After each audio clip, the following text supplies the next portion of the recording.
Good evening. It's June 16th, 2026. It's 6 p.m. here in the Coeur d'Alene Library. This is a meeting of the Coeur d'Alene City Council, which I will call to order. Renata, will you please take the roll? Evans? Here. English? Gabriel? Here. Miller? Here. Scheckler? Here. Wood? Here. Thank you. We are all here, except for Mr. English. Is Chris Laurie from Garden Church available for our invocation? No. Will you please rise and join me in the pledge? Amy, should you lead? Thank you.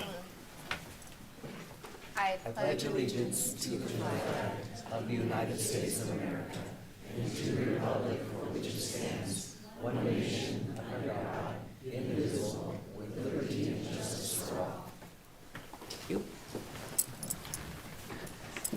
We are on to, we will all watch Dan English as he arrives 1 minute late.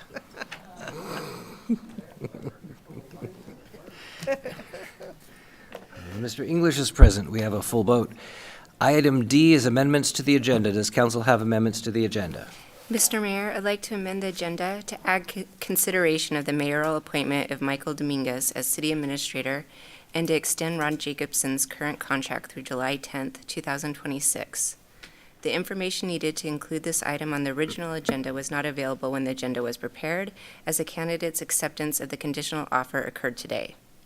This matter is deemed an emergency because timely action is needed to allow the new city administrator to begin limited hourly work before Mr. Jacobson's departure, ensuring an orderly transition and adequate overlap of training. And this item will be placed under other business items 1 and 2. Any discussion from council? Oh, I'm sorry. I'd second. Thank you. Now, this item will be placed under Section I, items 1 and 2, respectively. Any discussion? Okay, roll call. Miller? Aye. Gabriel? Yes. Scheckler? Yes. English? Yes. Wood? Yes. Evans? Yes. Very good. Motion is carried. Item E is presentations. We have a citizen award to Everest Thompson, and this is from our Fire Chief, John Fugit, and Captain Dylan Clark. Good evening, Mayor and City Council. Like to have Everett Thompson come up? Everest. We're honoring Everett for his actions on, I'll get it. For April 20th, 2026, and we have Captain Clark, who is actually on the call. He's going to do the actual presentation. All right. Council. What's going on, buddy? Do you remember me? I was on the call, the fire that you called in. I was the captain that day, in Engine 3. So this award of recognition is for Everest. The Coeur d'Alene Fire Department proudly presents this certificate to Everest Thompson, a remarkable 6-year-old who demonstrated exceptional responsibility beyond his years. On the afternoon of April 20th, 2026, the Coeur d'Alene Fire Department was dispatched for a reported fire at 1410 East McFarland.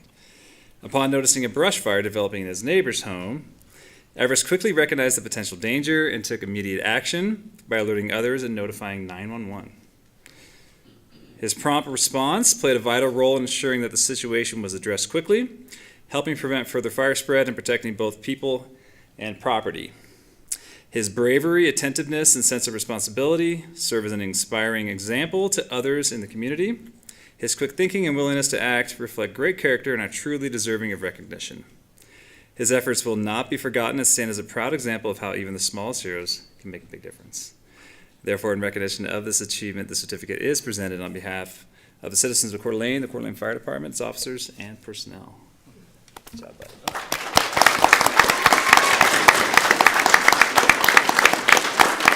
I'd also like to recognize Mom and Dad for obviously teaching them well. Yep.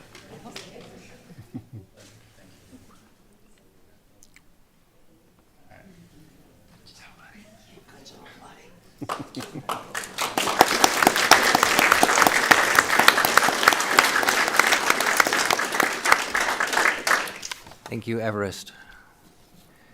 We now move on to item F, which is public comments.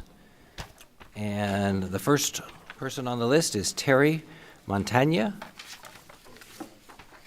Sorry.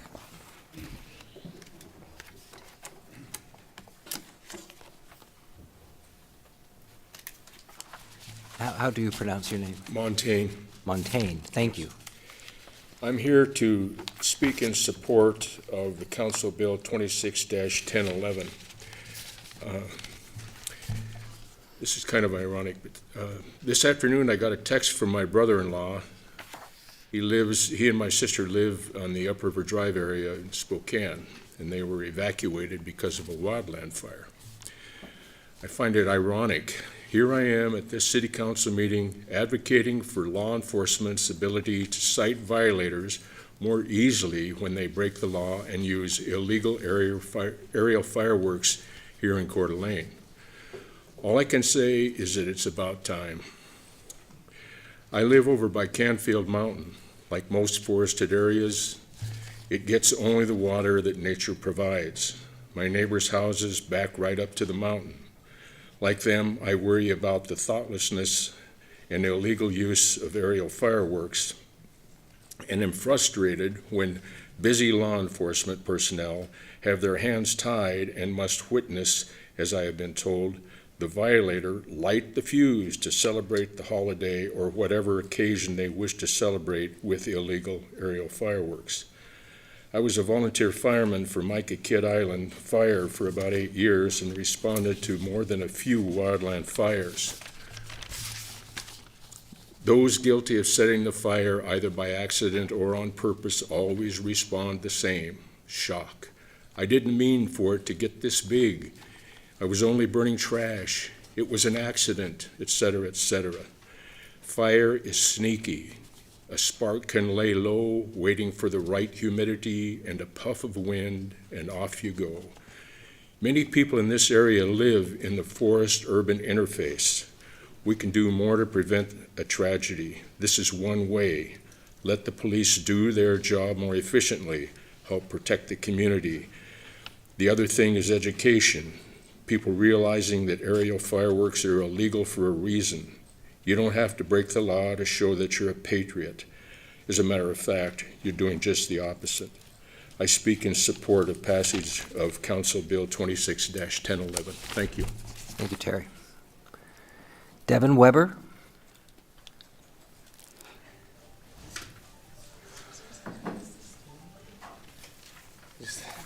I hear and speaking to this thing, and okay. How do I say this? I'm hoping that I've noticed a lot of trash around the city. In my opinion, has gotten out of hand. I always try to clean up as best as I can and be a citizen to support. I'm hoping we can restrict that law as best as we can, just as much as the sidewalks as well. If we can repaint those and add more sidewalks and strict traffic and everything, as we want kids to be safe in this county. We want everyone to be safe, of course. I'm also hoping, I don't know if it'll happen, to, if there's anything dangerous or harmful to the human anatomy, such as alcohol, vapes, cigarettes, and every other substance abuse, I believe it should be banned immediately. As if there are issues with a lot of addiction, if you're constantly using it and your body needs it, it's what I count as a drug and it should be addiction, then it should be banned and illicitized immediately. Because what sometimes kids can get into it, we want everyone to be safe and secure and help, we don't want them to accidentally abuse it, because kids can get in all sorts of things. Just as much as we want healthier choices for everybody, we want everyone to be happy.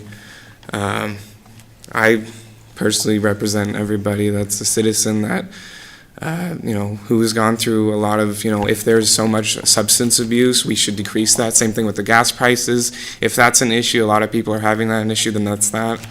As well as there's pollution coming from the vehicles themselves, polluting the air.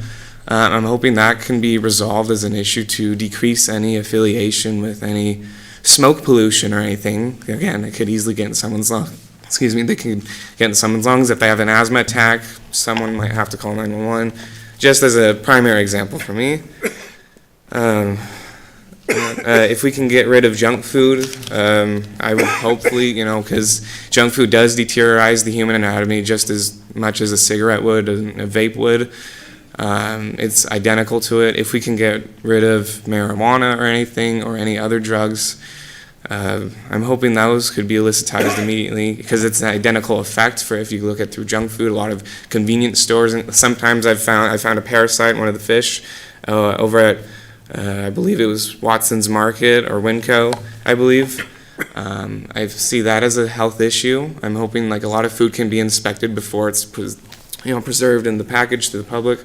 But I'm also hoping while it's preserved, if it's not to be in microplastic, as that does deteriorate a lot of the human anatomy and its health factors. I'm hoping this could all be addressed and arranged, and maybe you all can assist me with this information and go from there personally. I hope that everybody has a wonderful day, and I always wish the best of luck for everybody. I hope this will get accounted on and accounted for, and I just want to see everybody happy and healthy and live longer. That's it. Thank you. Thank you, Devin. Matt Wagner.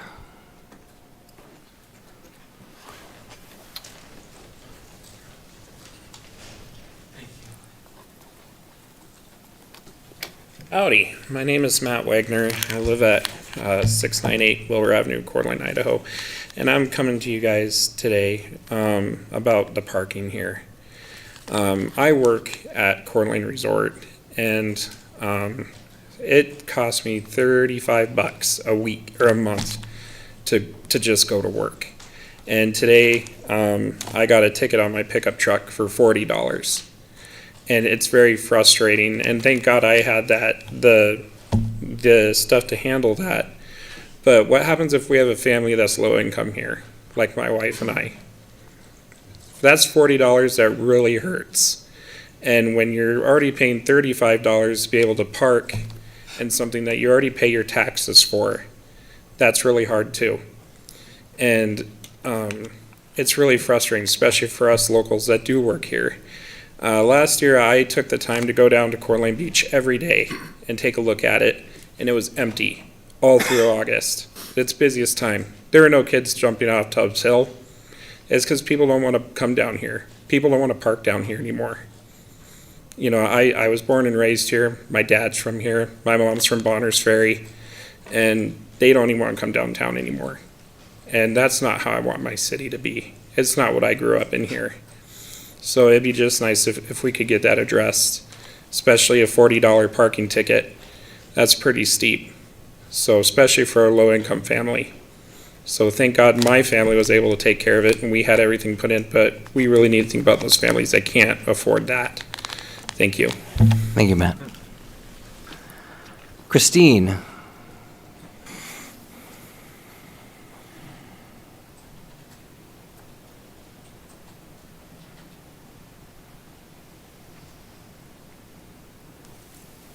Hi guys, this is my first time here, but I'm sure you're going to be seeing a lot of me. And I just wanted to say that people live in Idaho for the freedom that it has to offer, and it doesn't seem like you guys are really listening to them. And instead want to make it like California, where I was forced to live for over a decade while my husband served in the military. I know what oppression looks like, and I refuse to stand by while my children's freedoms are eroded 250 short years after our founding. Those who want to pass Ordinance 26-1011 are the very people they wrote about in the Constitution and the Bill of Rights. So protect us from. We are a nation of rebels. With that said, I reject this tweak to the ordinance.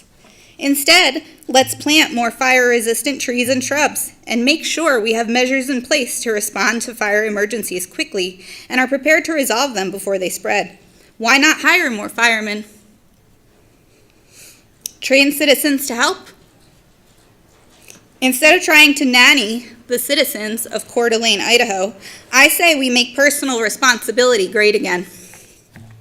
God put me on this earth for such a time as this, and I won't be keeping quiet. The people are watching closely and will gladly vote anyone who votes in favor for real patriots who will stand by our rights. A sleeping giant is awake, and it's the millennials, and we're rising. Thank you. Have a good night. Thank you, Christine. Excuse me, Mayor, did we catch a last name on that one? Darren I have it, it's spelled out here, I just did not want to risk mispronouncing it. And we'll go with Brad next.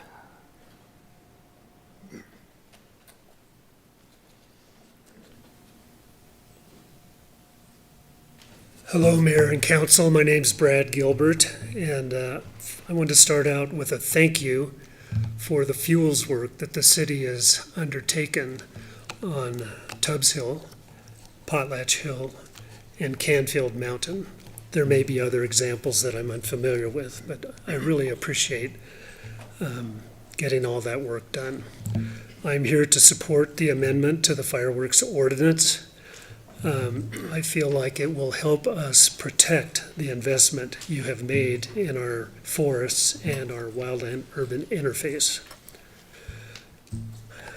I feel like the constraints that are in the existing ordinance on law enforcement has led to a proliferation of these firework displays. It seems like every year there are a few more commercial displays in our neighborhood.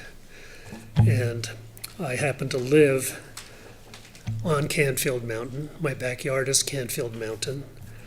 And it's very important to me that some of our neighbors do not start a fire on that mountain. I have found spent fireworks on my roof, both sides, and up to 200 feet up on the mountain where it's dry. You know how dry it was last year, and they were in full operation last year with the firework displays. So anything that we can do to make the enforcement of the existing ordinance more effective, I'm in favor of. Thank you. Thank you, Brad. Vincent?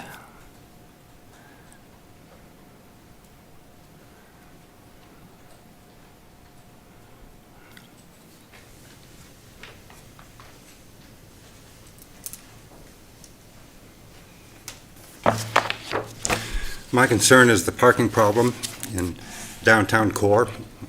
I live on East Indiana between 2nd and 3rd Streets, not far from the resort.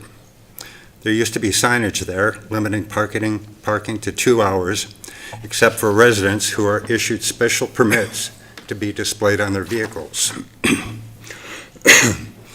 A few weeks back, that signage disappeared, and a flood of haggard-on construction workers started taking up all the parking spots. If I should happen to leave in the middle of the day, it's unlikely that I can find a spot when I return. I addressed this issue with the city clerk with the clerk at City Hall. She said that someone else had recently complained about the same issue, and she provided me with a map that indicated other parking spots that had no time limit. When I asked why the limited parking signs were removed on East Indiana, she stated that the city engineers told her that they had made a mistake of having put the signs there years ago, and they were now correcting their mistake by removing them. Yesterday, I received a parking ticket for overtime parking on East Indiana, where there is no time-limited parking. Despite the fact that there are other vehicles parked there for days without having been moved, where there's a motorcycle with no license plate that will stay there forever since the owner is probably back in prison for parole violations. I saw the Coeur d'Alene police come and take him away. So will the city please reconsider instating parking limitations on East Indiana for the benefit of residents, and possibly also retrain parking enforcement personnel who are more diligent in the performance of their duties. Thank you. Ron, can you check with Vincent about that ticket and see if those signs were removed? He shouldn't have to pay a ticket. If you could just talk to our city. I have no idea why those signs were removed. Okay, but So our interim city the administrator residents- would like to look into that for you. I'm sorry, say again? You have your ticket. Here it is, overtime parking, a courtesy notice. Phone number. Thank you, Vincent. Thank you. Walter Burns.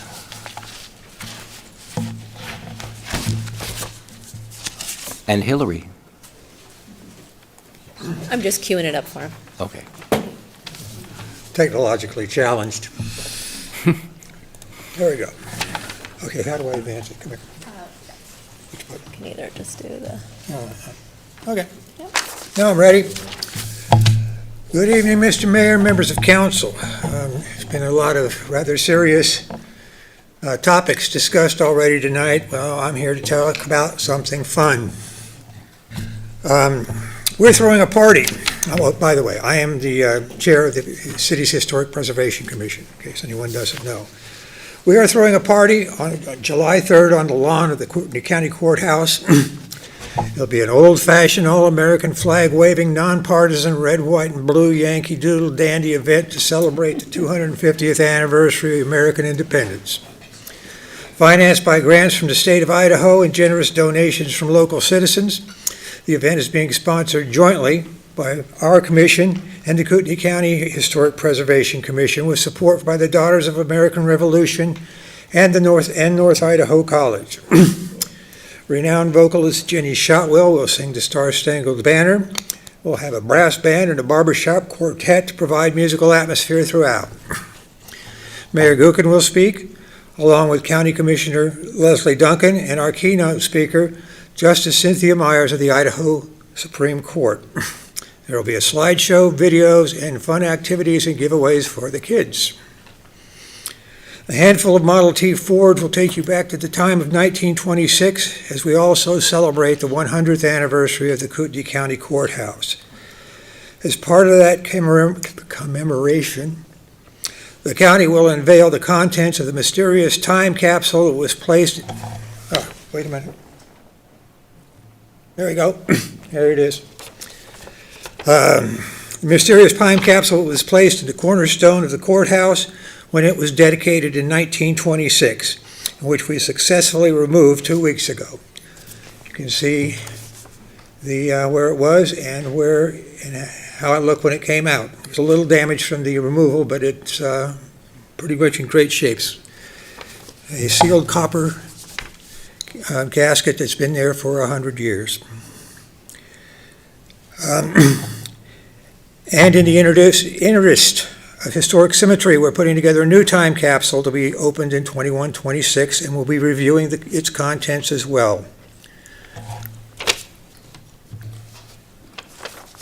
One of the items that will be placed in the new time capsule will be the winning entry from a special kids coloring contest. So please help get the word out to anyone you know who's 12 years or younger. Coloring pages, rules, and event details are available online at cda.org/HPC. They're available at City Hall, the Coeur d'Alene Library, and the Kroc Center. The formal program will end with the Freemasons rededicating the building's cornerstone just as they did a century ago, and will be followed by an ice cream social and more entertainment from our musical guests. In the run-up to the event, look for 2 full-page and 2 half-page ads in the Coeur d'Alene Press, plus an ongoing series of related articles. And I'm talking to everybody in the room here where I say this is going to be fun. I hope all of you and your families can attend. Thank you. Thank you, Walter. Oh, and we have, on the back table here, we have flyers for the event. We also have copies of the coloring pages for the kids. So, feel free. Okay, thank you. Thank you so much, Walter. I do appreciate that. Is there anyone else who would like to make public comment who did not sign up? Okay, we're going to move on to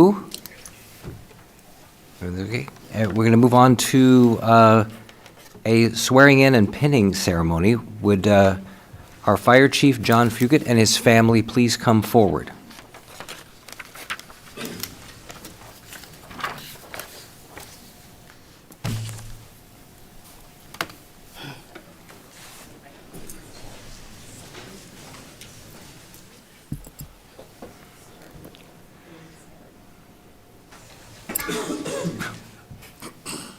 Don't stop.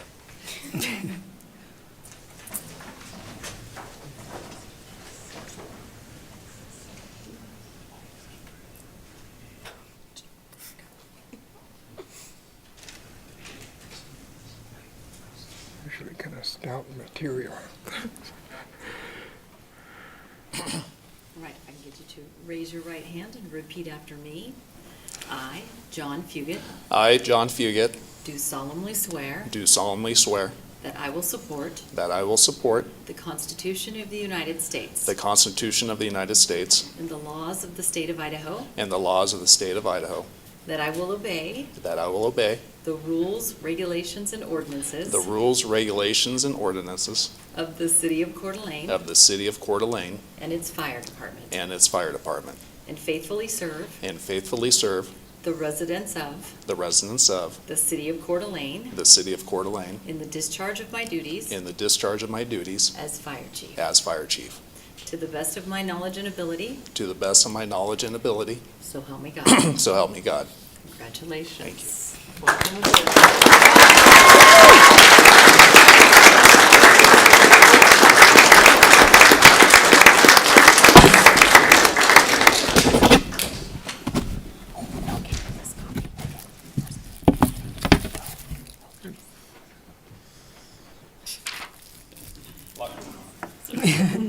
Chief, if you want to make any comments, feel free.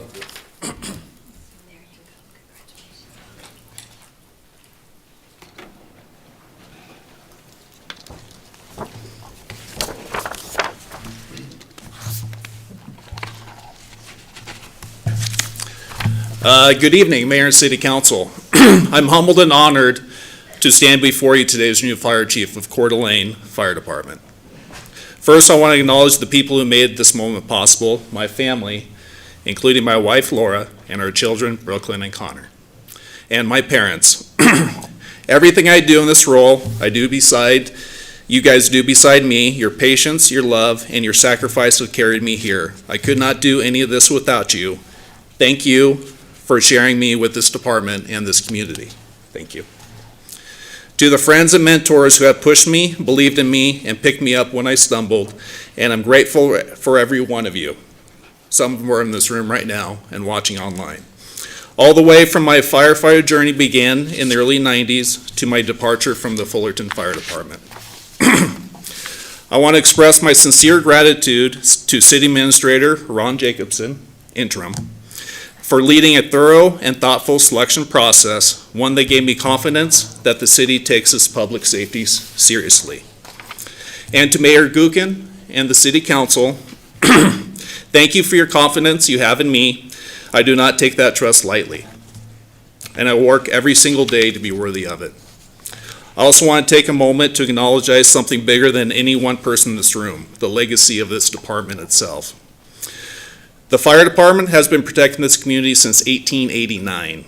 That is 137 years of service, 137 years of men and women answering the call through 2 world wars, through floods and wildfires, through the growth of a small lake town to its remarkable city it is today. Every generation of firefighters that came before us built something worth protecting, and I do not take that lightly.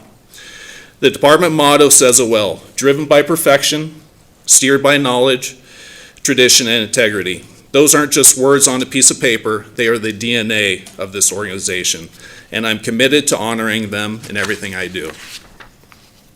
I come to you from the Fullerton Fire Department. For almost 25 years, I climbed every rung of the profession, from firefighter to deputy chief and every rank in between. I've responded to countless medical aids, structure fires, and wildland conflagrations.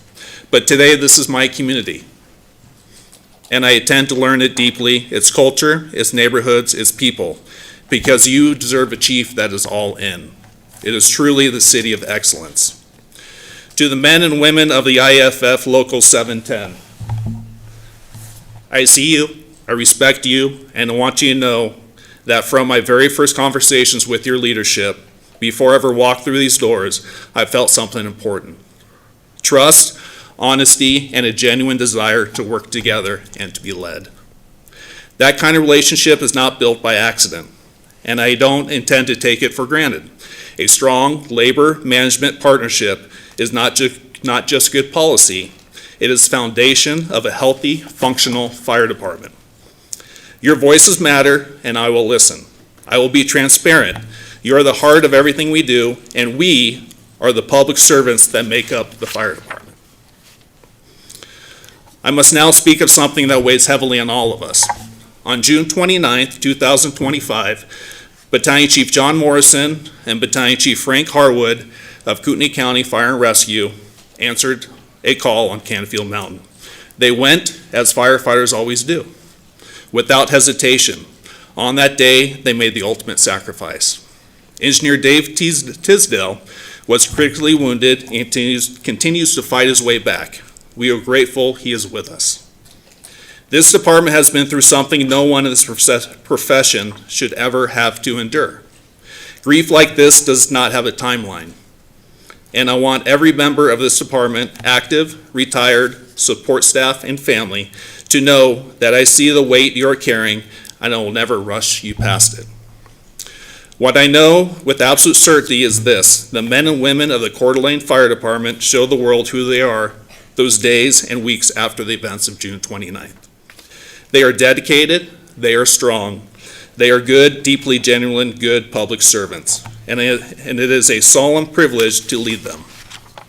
And finally, to the people of Coeur d'Alene, this is a beautiful city, and everything I've learned, that is a community that shows up for its neighbors, first responders, and for one another. I want you to know that when you call us in the worst moment of your life, when the smoke is filling the hallway, or the chest pains won't stop, or the car is upside down in a ditch, we will respond every time without hesitation. Keeping this community safe is not just a job description, it is a promise, and I'm making that promise to you today. Let's get to work, and thank you. Thank you, Chief.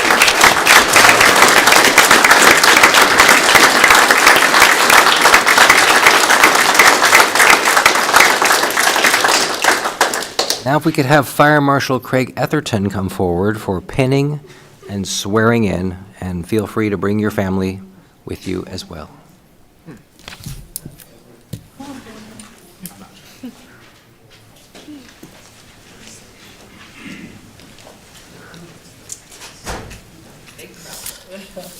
Yeah.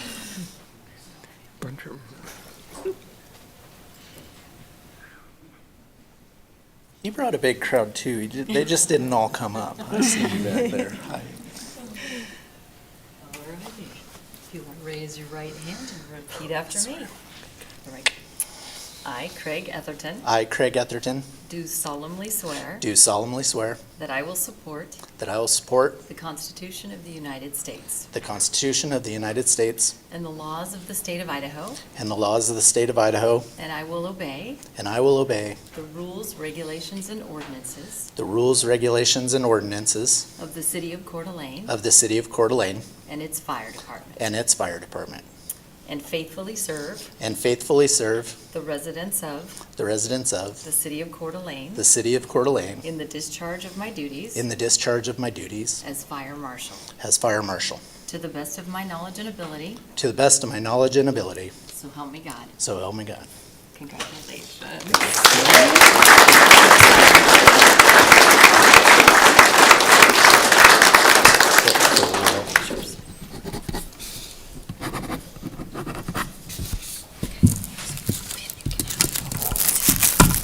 And Marshal Etherton, if you would like to address us, you have that opportunity.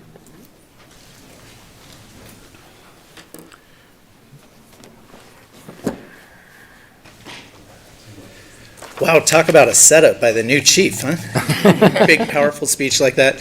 I don't have that. Sorry. I've been here for quite some time. I know each and every one of you, and we've done a lot of good work together, and I look forward to continuing to do that good work. I thank you all for your continued support of public safety and of our fire department in particular. We went through a little reorganization here, and I'm one of the first pieces, I guess. So I look forward to seeing how the rest of it plays out, and I know that we'll serve the city and our community to the very best of our ability, and I know that we will always do great things as we move forward. Thank you all for your support. Excellent. Thank you, Craig.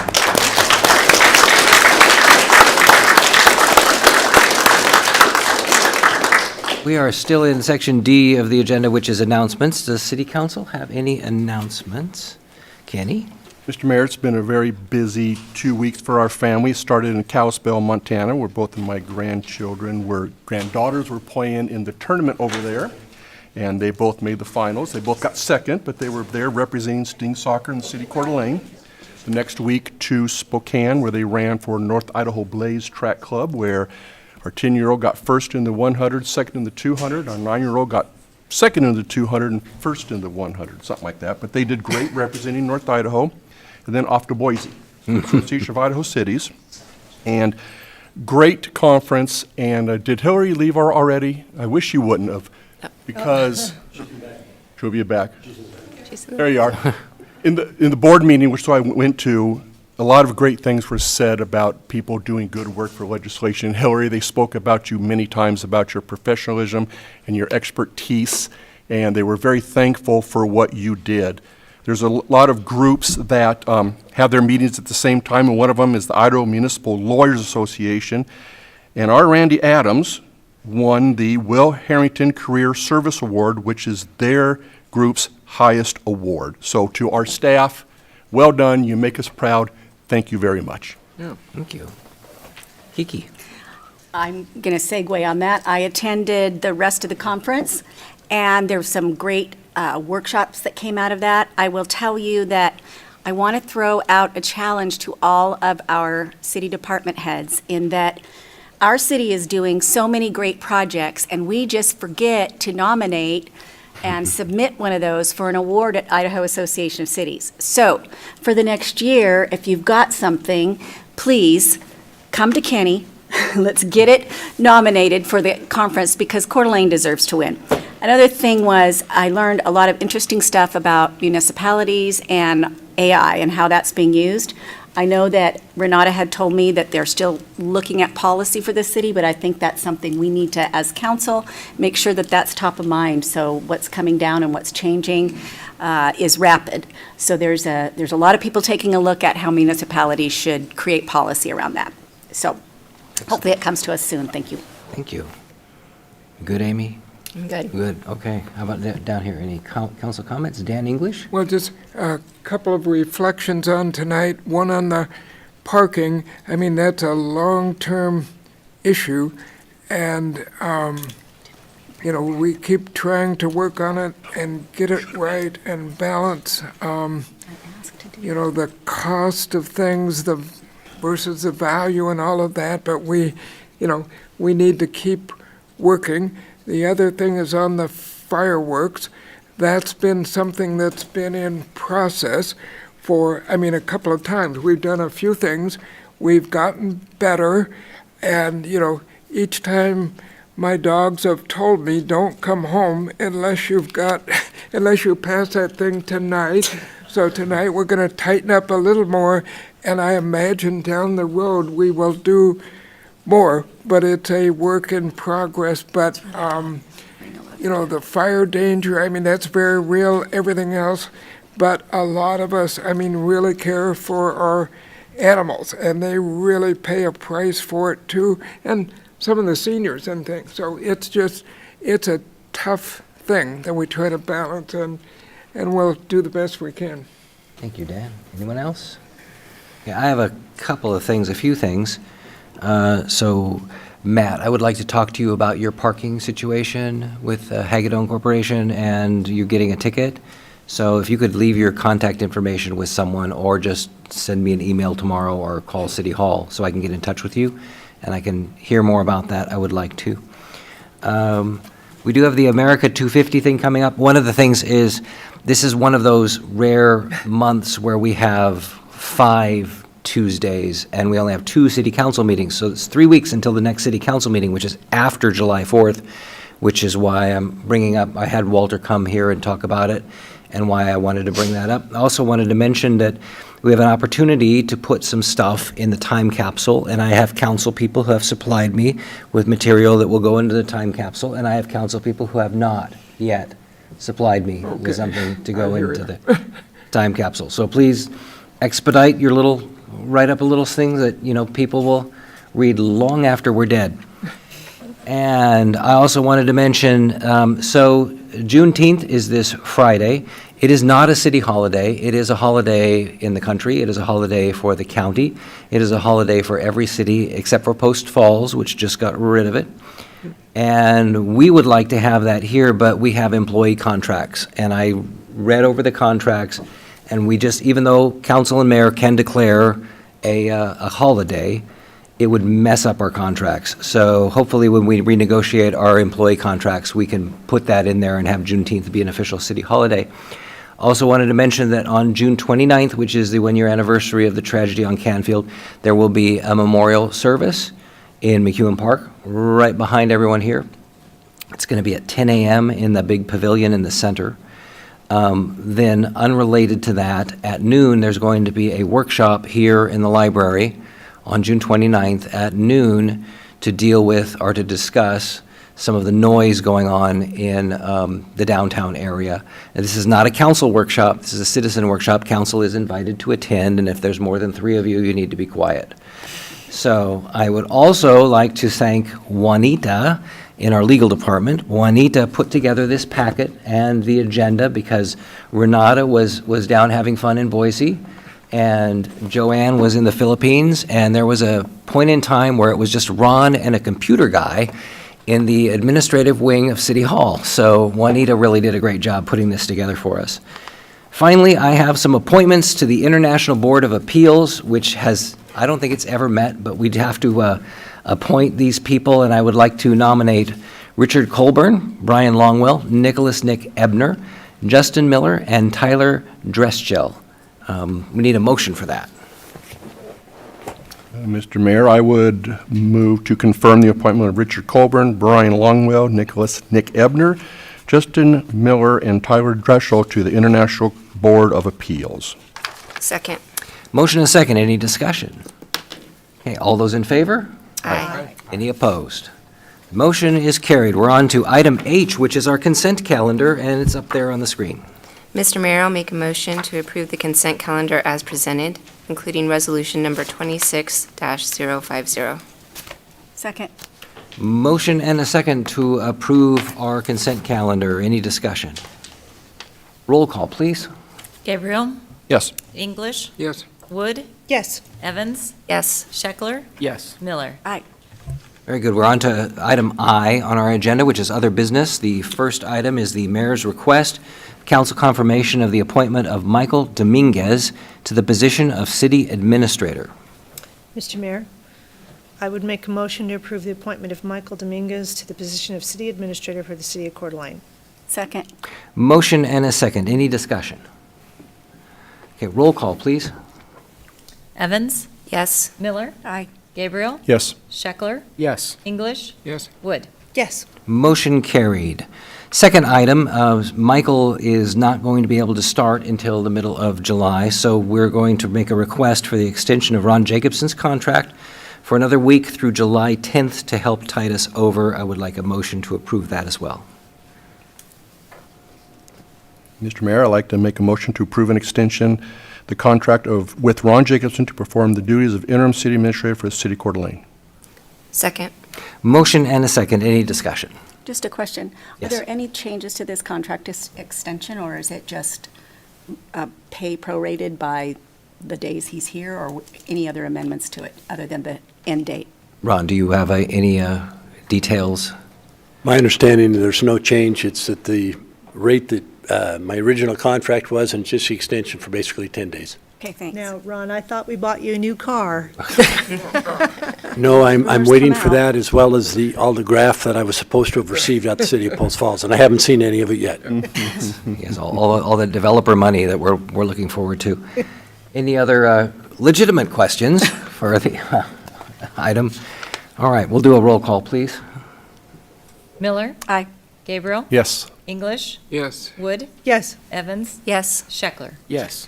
Very good. Now on to item 3, which is approving the hiring of 3 additional firefighters for the fall 2026 Probationary Fire Academy. We have a staff report from our fire chief, John Fugit. Please. Thanks, Mayor and City Council. Sorry to hijack your meeting tonight. Seems like they have a lot of items for the fire department. But I'm here to to pose the question or decision of hiring 3 additional firefighters for the fall 2026 Fire Academy. We have a fire academy scheduled for the fall of 2026. We're currently doing the recruitment right now. We just did 3 days of chief interviews. We have a list established. We currently have 8 open positions with anticipated retirement in July.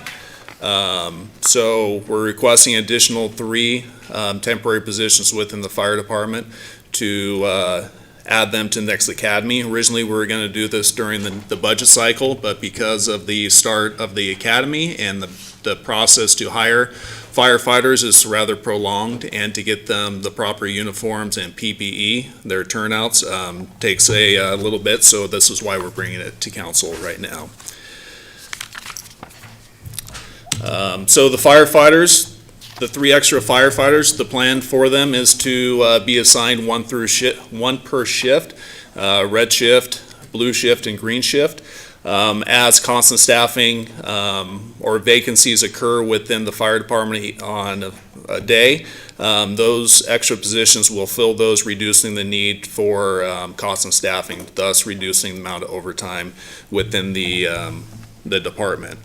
Also, the academy and the probation is rather arduous. It's difficult, so usually we'll lose a couple people during that process as well, and these would also add a buffer to the ranks if you lose anybody, to make sure that we're fully staffed. The 3 additional firefighters will also reduce our need to conduct a probationary fire academy in the future. The cost to put on a fire academy is roughly about $50,000 in overtime, and it lasts approximately 12 weeks is the current schedule that we have planned right now. So there will be no changes to the Coeur d'Alene firefighters 710 CBA. And the minimum constant staffing each day will stay at 19. So once we backfill with the extra firefighter on shift, if there's an additional vacancy, that's when we will still do the constant staffing, pay a firefighter overtime to fill the vacancy. As far as the numbers, the average constant staffing overtime that we pay our firefighters right now comes out to $64.78 per hour. Typical shift is 24 hours for overtime, and the cost of probationary firefighters for the first year is $29.26. So obviously you see a big savings right there in just the hours that we pay the firefighters.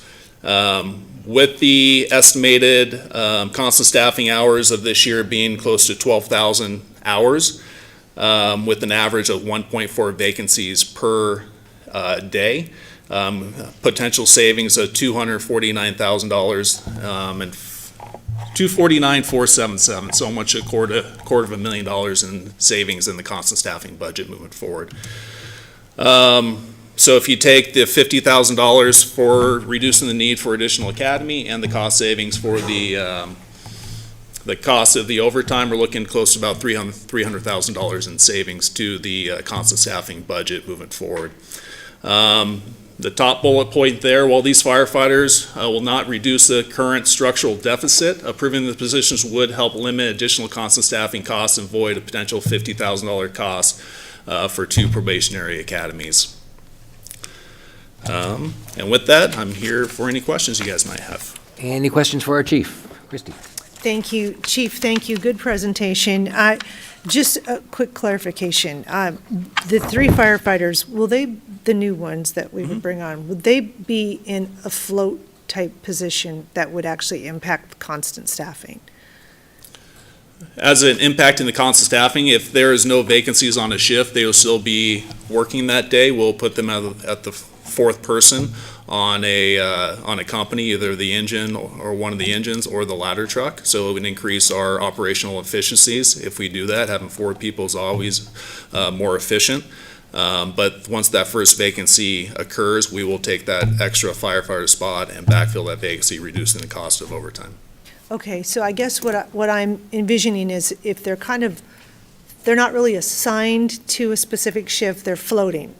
They're assigned to a shift, 1 per shift. Right. Yeah, so, yeah, they're floating on that shift itself. Okay, Yeah, so that, correct. because the biggest issue for council for the budget is the constant staffing, which we know is critical and necessary with injuries, illness, training, what have you. But it is something we need to address as far as the expense. So these three, you've kind of laid out that this will impact, but quite significantly. I'm very impressed. But how long do you foresee them being kind of in a float position where it would impact constant staffing? So we've done a projection on anticipated retirements here within the next 5 years, and we have another big group coming. I would assume that with the recent incentives from the city to entice people to, or firefighters to retire, we had a bunch of firefighters retire, so I think that might be a gap. Originally, we're only going to do 7 firefighters in the academy, and we just got notified last week that we do have an 8th firefighter or captain that's going to be retiring next month. So all depends on retirements, how many probationary firefighters get through the academy. So it just depends, but having those 3 will be beneficial to the fire department to reduce costs of the constant staffing and also reduce the need for an academy here in the future. Well, we've always said that our priority is public safety. So thank you for your presentation. Appreciate that. Any other? Kenny? Mr. Mayor.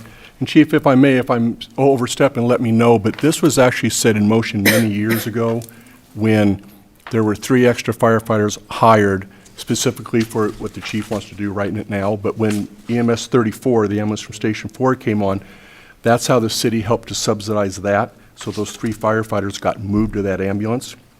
So with the EMS system now going to fund the city 100% on that, we're kind of back to square zero, which is exactly what I think the chief is taking advantage of. Thank you. Good. Other questions? Very good. Well, I'm sorry. I appreciate this. I looked at the constant staffing budget, and it was way over by $1 million, and so last budget, we hired 2 firefighters, and apparently that was effective at reducing it.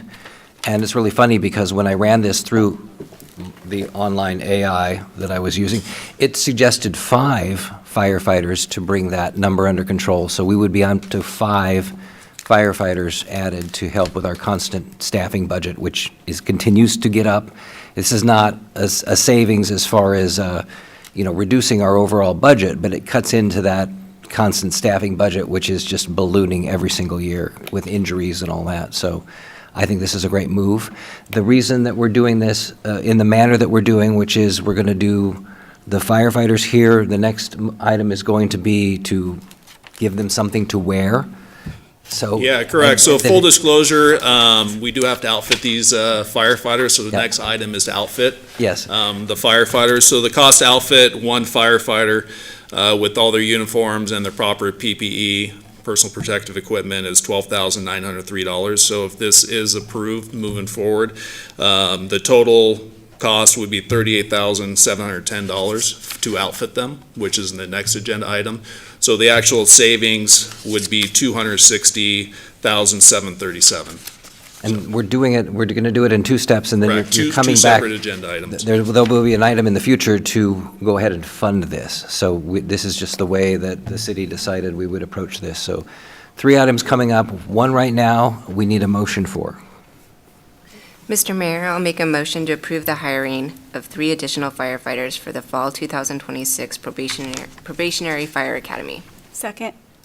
Motion and a second. Any discussion on the motion? Roll call. Evans? Yes. Scheckler? Yes. Miller? Aye. Gabriel? Yes. English? Yes. Wood? Yes. Motion carries. Back to you, Chief. Okay, he already gave his staff report, so you know that the next item would be let's see, I am on the wrong page. One moment. The next item is to approve the unbudgeted purchase of firefighter turnouts for the new firefighters, as firefighters seem to enjoy being clothed when they go to a fire. Mr. Mayor, I'll make a motion to approve the unbudgeted purchase of firefighter turnouts for the new firefighters entering the fall academy. Second. Motion and a second. Discussion. Roll call. Scheckler, Yes. Miller, Aye. Gabriel, Yes. English, Yes. Wood, Yes. Evans. Yes. Motion carries. Thank you, Chief. And we'll Thank you, see Council. you again. Mayor. And enjoy the evening. You're planning something fun tonight, right? To celebrate? Yes. Yes. Yes. Very good. All right. Item 5, we're going to be looking at approval of a bid for the tiny amount of $4,366,950 for a new water tank that our Water Department Director Kyle Marine is going to tell us all about.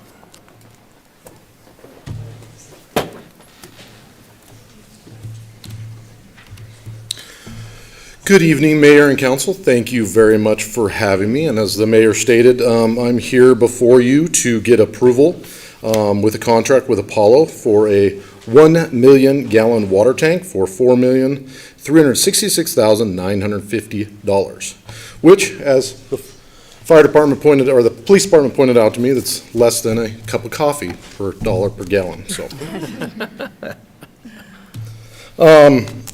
With our 2012 comp plan, our engineers that we work with identified that we're going to need additional storage and wells throughout the city as the city grows. We continue to look forward as a future and try to stay ahead of the city's needs because it takes time to put this infrastructure and these facilities in place. So with this graph that's up here, it identified several needs throughout the city, and we time those needs as the city grows and where the demand is.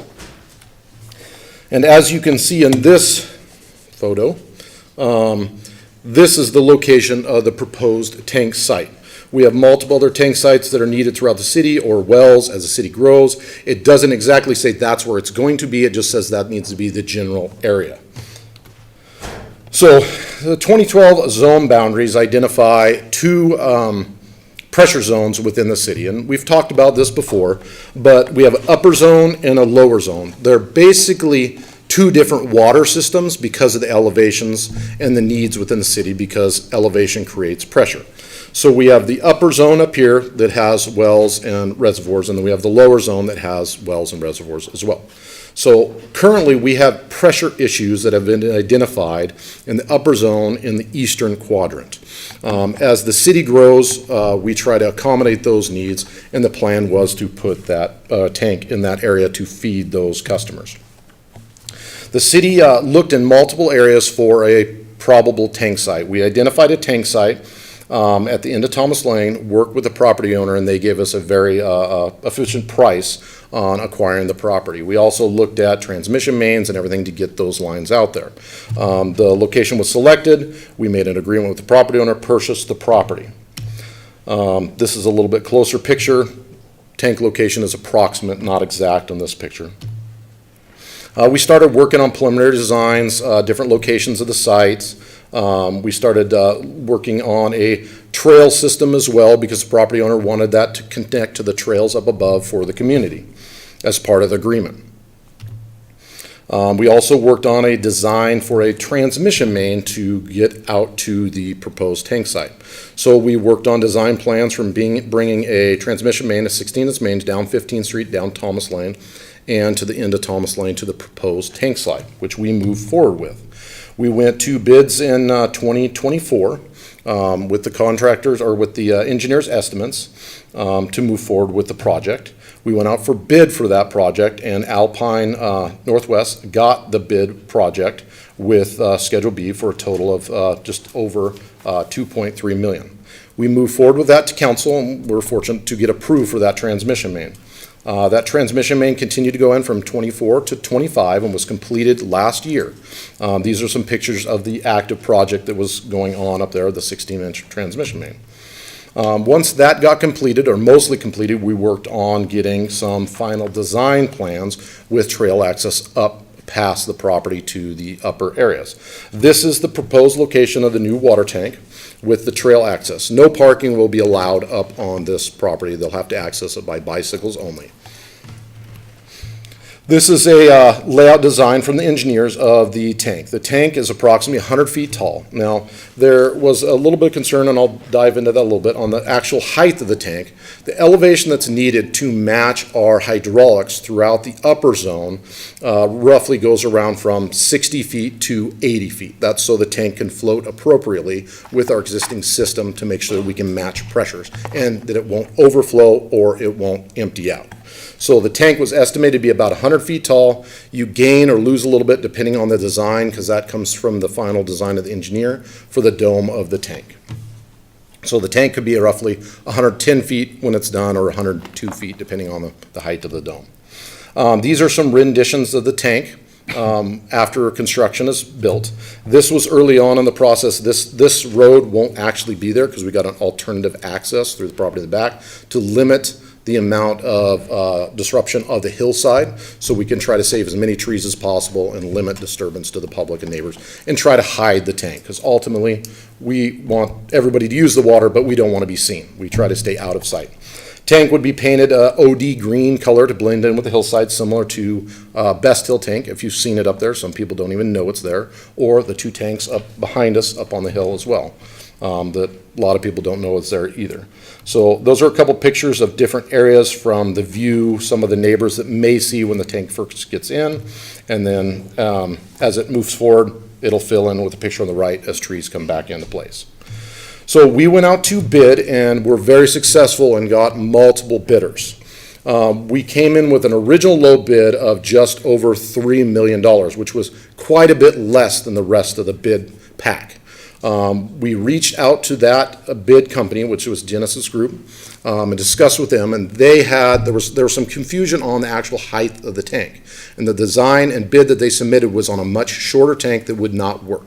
We discussed with them in details to see if they could accommodate. They could not, so they pulled their bid because they could not meet those needs for the actual height of the tank, and their dollar value would drastically increase. So the next lowest bidder was Apollo Incorporated at $4.3 million, which is more in line with the rest of the bidders, and they have the actual height of the tank and size of the tank that is needed.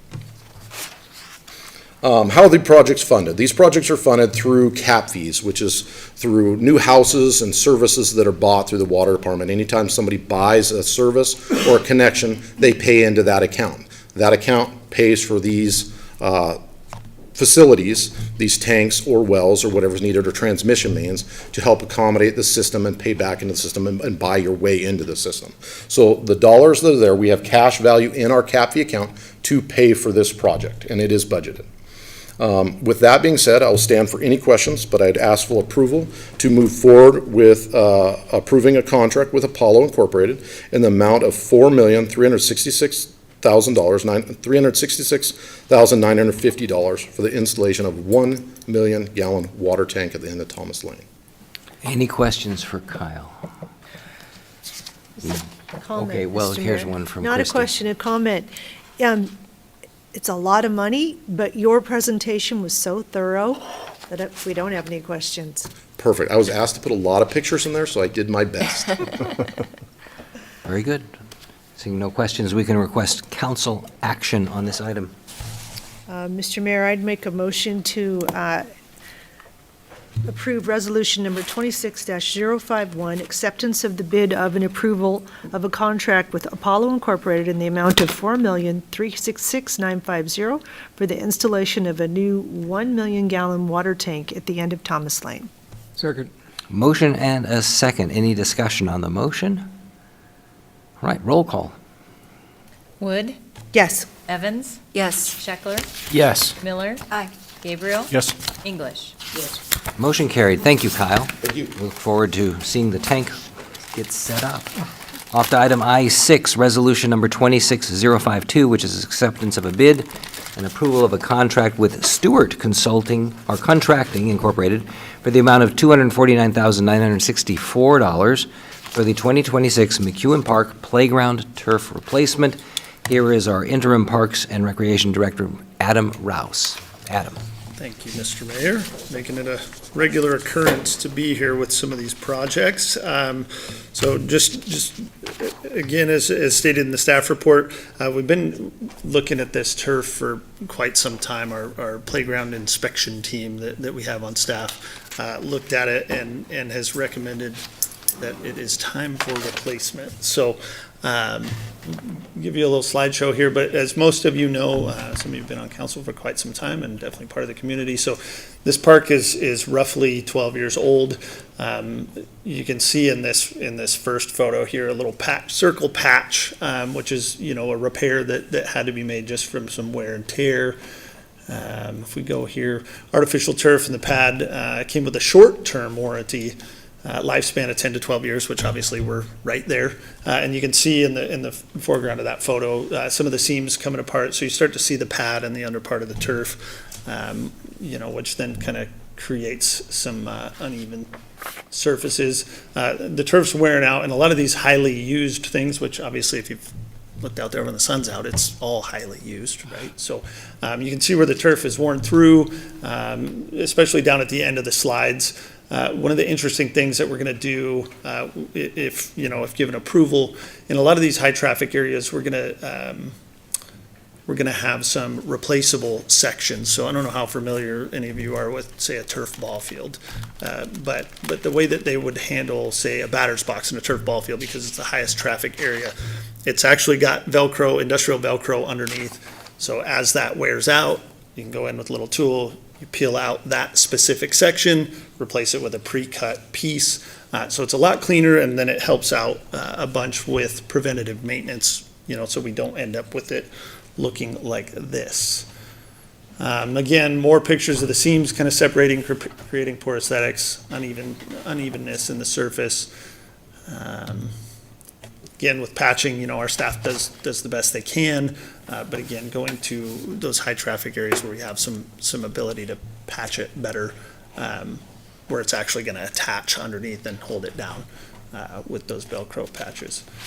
And so new artificial turf, new, more durable surface. So that the artificial turf game has changed a bunch in the last 12 years. As we've talked with some of the people that are vendors at some of the conferences that we've gone to, it's constantly evolving. So what we're going to get now is going to be a far more durable product than what we got 12 years ago.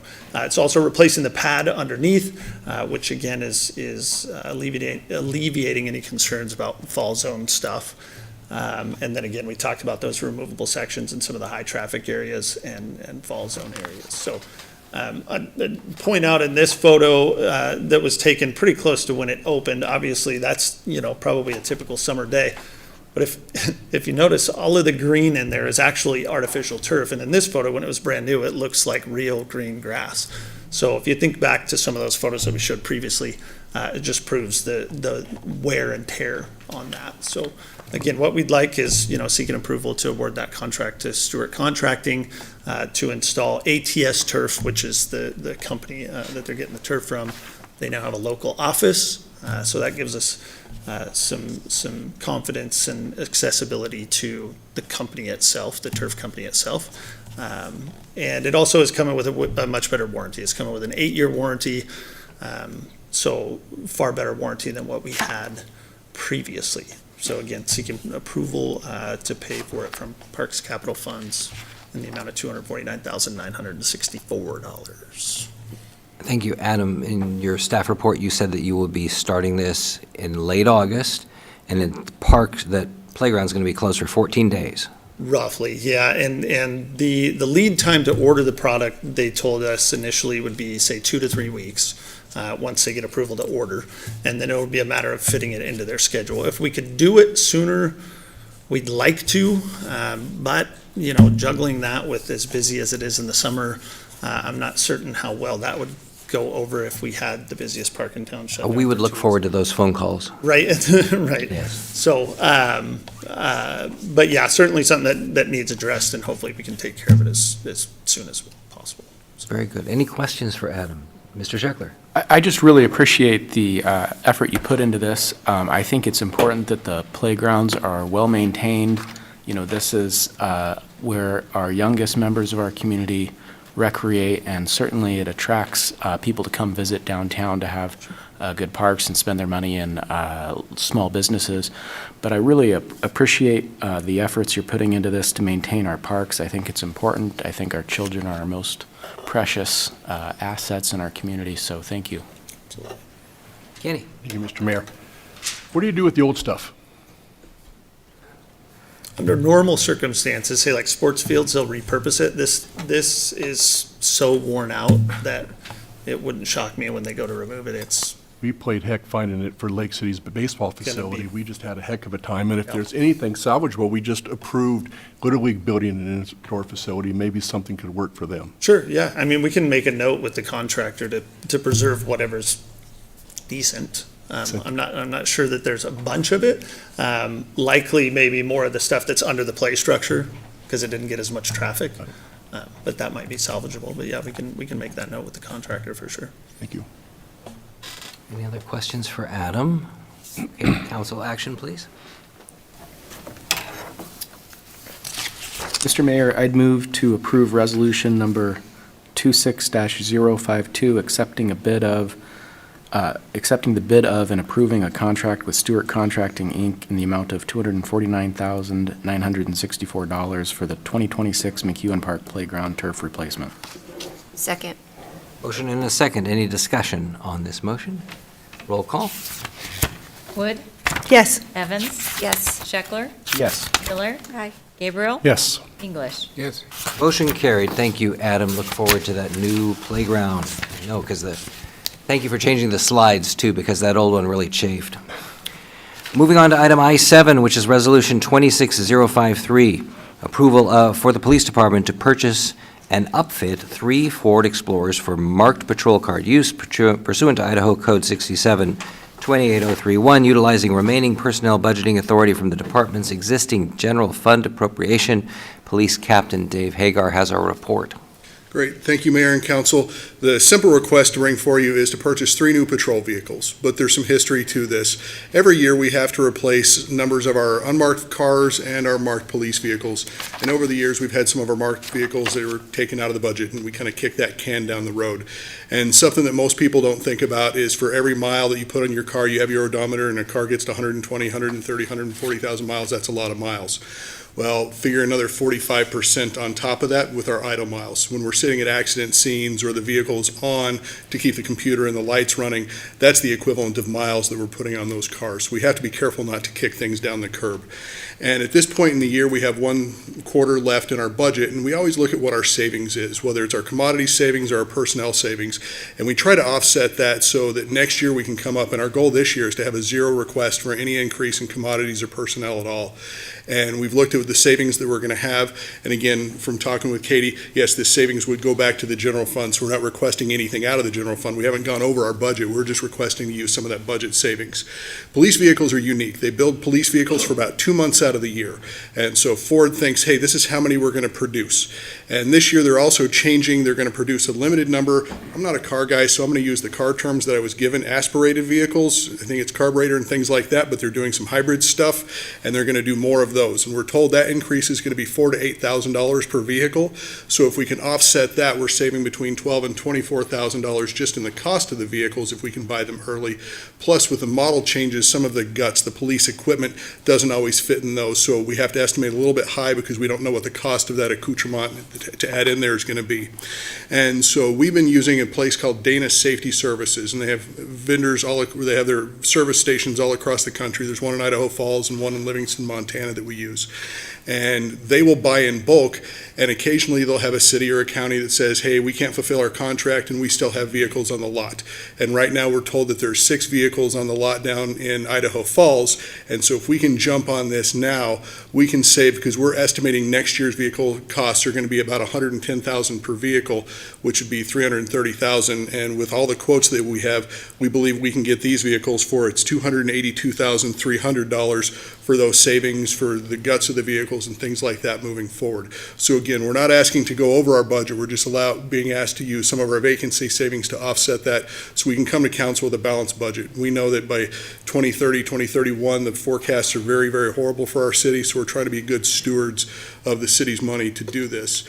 And to that point, with our unmarked vehicles, we have access to what's called DERMO, the Defense Reuse Military Office, and law enforcement can do that, and we can get defense vehicles, and they're not tanks or anything. They could be a Chevy Trailblazer, they could be a Ford Explorer, a Dodge Durango that may only have 30,000 miles on it that we get for free. We just have to pay transport. And we've been able to use some of our commodity savings over the past couple of years to where we have a very good unmarked fleet at this point. So now we can just focus on our marked vehicles and try to save money in the long run by taking good care of getting those vehicles at a cheaper amount. So with that, I would stand for any questions. Any questions for Captain Hagar? Yes, Kiki. My question is this: the wrap is what you call marked vehicles. Right. And then your unmarked vehicles are the ones, so I just want to be clear, and just for the general public too. Sure. Is the marked vehicles are the black and whites? The black and whites with the And- lights on top that we're going to use for patrol purposes. The unmarks are our detectives, or we don't have any true undercover, but some of our specialty units that might need to do surveillance, something like that. So they're still generally all-wheel drive because of our snow up here, those types of things, but they're not marked. Anybody that's really a look at them can probably tell they're a police vehicle if they really want to look, but we don't make it obvious. Got it. I was just mentioning this because I've had a lot of really positive comments about the black and whites, and it's not, nobody can mistake the fact that that's a police car, and it makes it look like there are more people out there because they're so visible. So I was just hoping Yep. that's what you were intending to do. That's exactly so. what it is, because it's a force multiplier, especially from people from around the country that may live in a jurisdiction where they kind of have the subdued vehicles, or they don't have the best markings. Everybody looks at this, and some people call them the pandas, right? Because they're black and white. They see the pandas driving around town, and it feels like we have a lot more officers on duty than we actually do, which is, it's good for us. Good strategy. Yeah. Thank you. And I appreciate the colors too, because it allows me time to hide the open containers. That's why I didn't bring any pictures, because people get nervous around cop cars, so I didn't want to bring those up. And I just went over the open container thing to give you a cover. Any questions? Dan English. Well, I would just say, I'm always amazed that between my office down there at 11th and Mullen, and when I go up Sherman, 15th Street on the freeway, and then out on Ramsey, it's a very unusual drive that I don't see 4 or 5 of the units. Now, maybe it's because I'm on the main route, the PD, but it just seems like we have a good saturation level. I don't know if that's accurate, but Depending on the time of the day, and, you know, we have our, like the fire department has their basic staffing, their minimum staffing numbers, we have that as well. And so on a weekend, when we don't have our SROs and our traffic unit and things like that available, during the daytime, you may only have 5 marked units on the street in the entire 17 square miles of the city of Coeur d'Alene. And on grave shift, it could be 3 officers and a sergeant over that period of time. So again, we have enough to get by, but having that color the way it is makes it seem like we have more. Steve. Thank you, Mr. Mayor. I would just, keeping in line with our priority of public safety, we know that our officers can't walk to these crime scenes. So I would make a motion to approve resolution number 26053, approving the purchase and upfit of 3 Ford Explorers for marked patrol use by the police department pursuant to Idaho Code 6728031, utilizing remaining personnel budget authority in the department's existing general fund appropriation. Second. Very good. Any discussion on the motion? Okay. Good. We'll do a roll call, please. Miller? Aye. Gabriel? Yes. English? yes. Wood? Yes. Evans? Yes. Scheckler? Yes. Motion carried. Item I-8 is Council Bill Number 261011, which is approving amendments to the city's municipal code, Title 8, Chapter 8.12, regarding enforcement of the fireworks code against owners or occupants of properties within the city who knowingly allow illegal fireworks to be deployed from private property in violation of the code. Captain Hagar, it's you again. So again, I appreciate your time, and this is something that is, obviously with the comments that we had earlier this evening and the comments that we get during this time of year from our community, it's very heavily charged.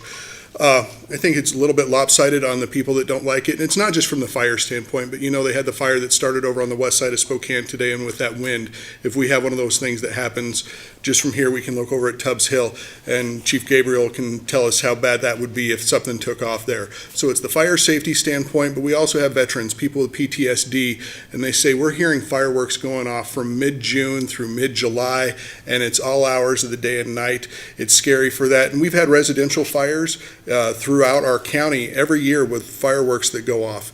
And so we bring out overtime staff just to search for this. But the problem that we run into, it's kind of chasing a rainbow, if you will. We can see the fireworks going off on the street over by the time we get around. Those mortars could be sitting in the driveway. They could be sitting out in the street with a bunch of people standing around it, and we know that they were the ones that did it, but we didn't see it happen. And under the current ordinance, our officers have to actually see that to identify the person that did that. Well, if they're sitting in a driveway and you have adults, so the homeowner, a tenant, an occupant that's there, and it's happening there, and they're all standing around when we get there, well, they were aware that it was taking place. So the main change that we want to bring to you tonight is to allow, and I'll just read the wording here just so I don't misstate anything since it's in the ordinance. It's unlawful for any owner of any property or tenant in possession of said property to knowingly allow another to possess, use any fireworks other than non-aerial common fireworks on said property. When fireworks other than non-aerial common fireworks, whether used or unused, are found on the property, it shall be evidence that the owner of the property and any tenant in possession of said property knowingly allowed possession or use of said fireworks on the property. And while we're putting this into the ordinance, we're hoping that through an education piece, and again, enforcement isn't the greatest tool that we have. If we can educate, we can give people warnings, and we seek voluntary compliance. If we go out and talk to somebody, and maybe they're here in an Airbnb, and they're from Oklahoma, and they didn't know we had this, and we can understand that, look, we've told them they're not going to do it again, we've seized this stuff, and we're getting voluntary compliance. It doesn't mean that we're going to write tickets, make arrests, anything like that.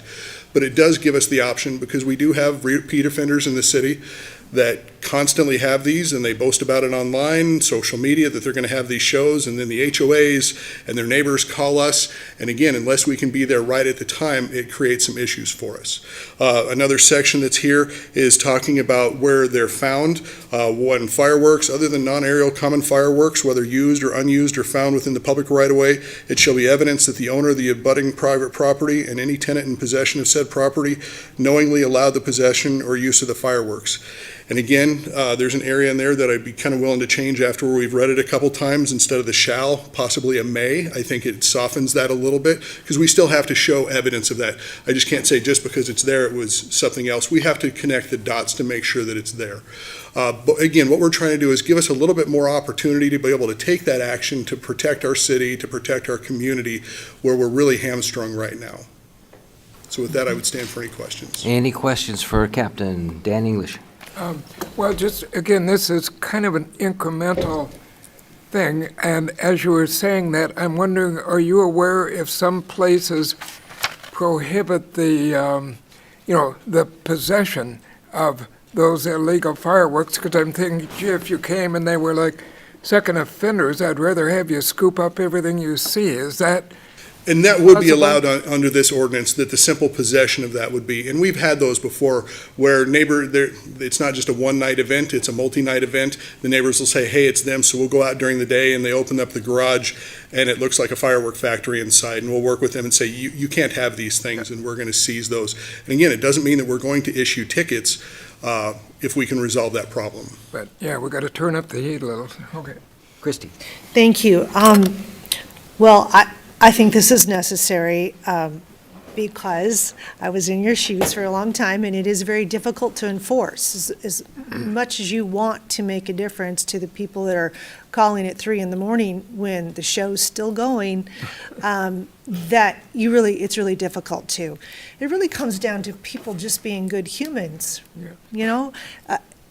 If there was a neighborhood, and it seems like every neighborhood has them now, it's like Little Beirut sometimes in my neighborhood, but if you just had a little show with safe and sane fireworks and came down and enjoyed this big show with the aerial, everybody'd be happy.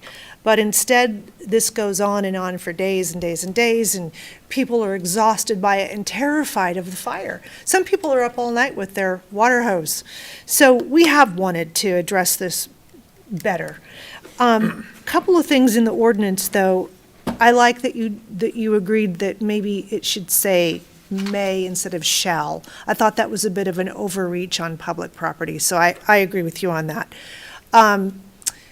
What about wanting to seize them? Should that be spelled out more in the ordinance? You know, I think we could go either way, and I may defer to Mr. Hunter on that. I think the ordinance, since having possession is illegal, would give us the opportunity. I think having a sentence in there that says fireworks that are found in violation of this can be seized may make it clear, because sometimes people do get frustrated because they just spent $400 on that, so that may be helpful, but I would defer to Mr. Hunter.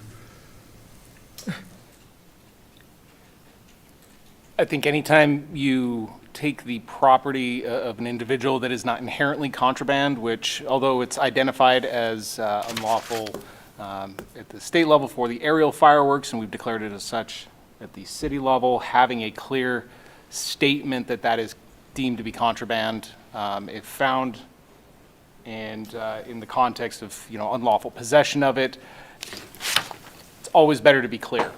So I think it would help. Would it prohibit it in this circumstance? I would say no, but again, it leaves open the ability to challenge and contest that and say, no, that's still my property, even though it's not something that I'm supposed to be lighting off within the city. And then my other question is, what about the adults that are responsible for the children, as far as if the children, are we going to cite the adults for the children having? There's some possible ways we could do it through some state statutes, but if we did have a sentence in here that adults are responsible for any damage caused by their children, I think that would be beneficial to this. I think that would help with that. And again, there was one of the speakers earlier talked about having personal accountability. Well, not everybody's the one that says, hey, I'm sorry, I burned down your house. But if we have that ability to take action against the adults, and it puts the adults on notice that says, hey, don't let your kids do that, because it may not just be the house that's burned down, but you want to have all 5 fingers on each hand at the end of 4th of July season. Yeah. Well, thank you, Mr. Kenny. Thank you. 2 things. The first one is please give them some tools to do what they want to do. And this is just a great step forward. And the second thing is for either our fire marshal or Captain Hagar. The problem with seizing fireworks is now you have fireworks. Right.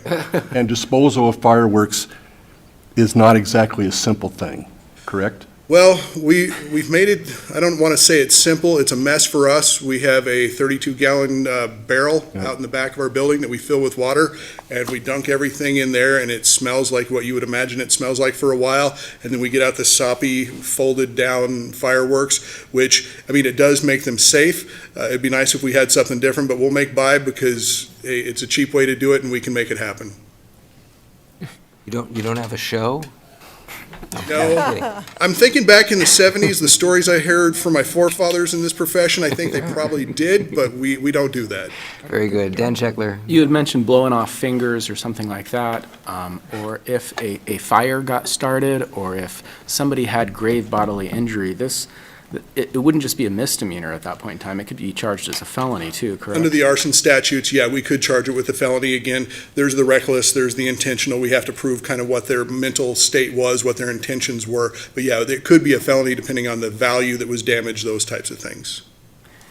And then this may be a question for Mr. Hunter, but if a firework was discharged by a homeowner and it caught their own house on fire, could that potentially jeopardize their insurance and cause their own financial devastation for doing something like that?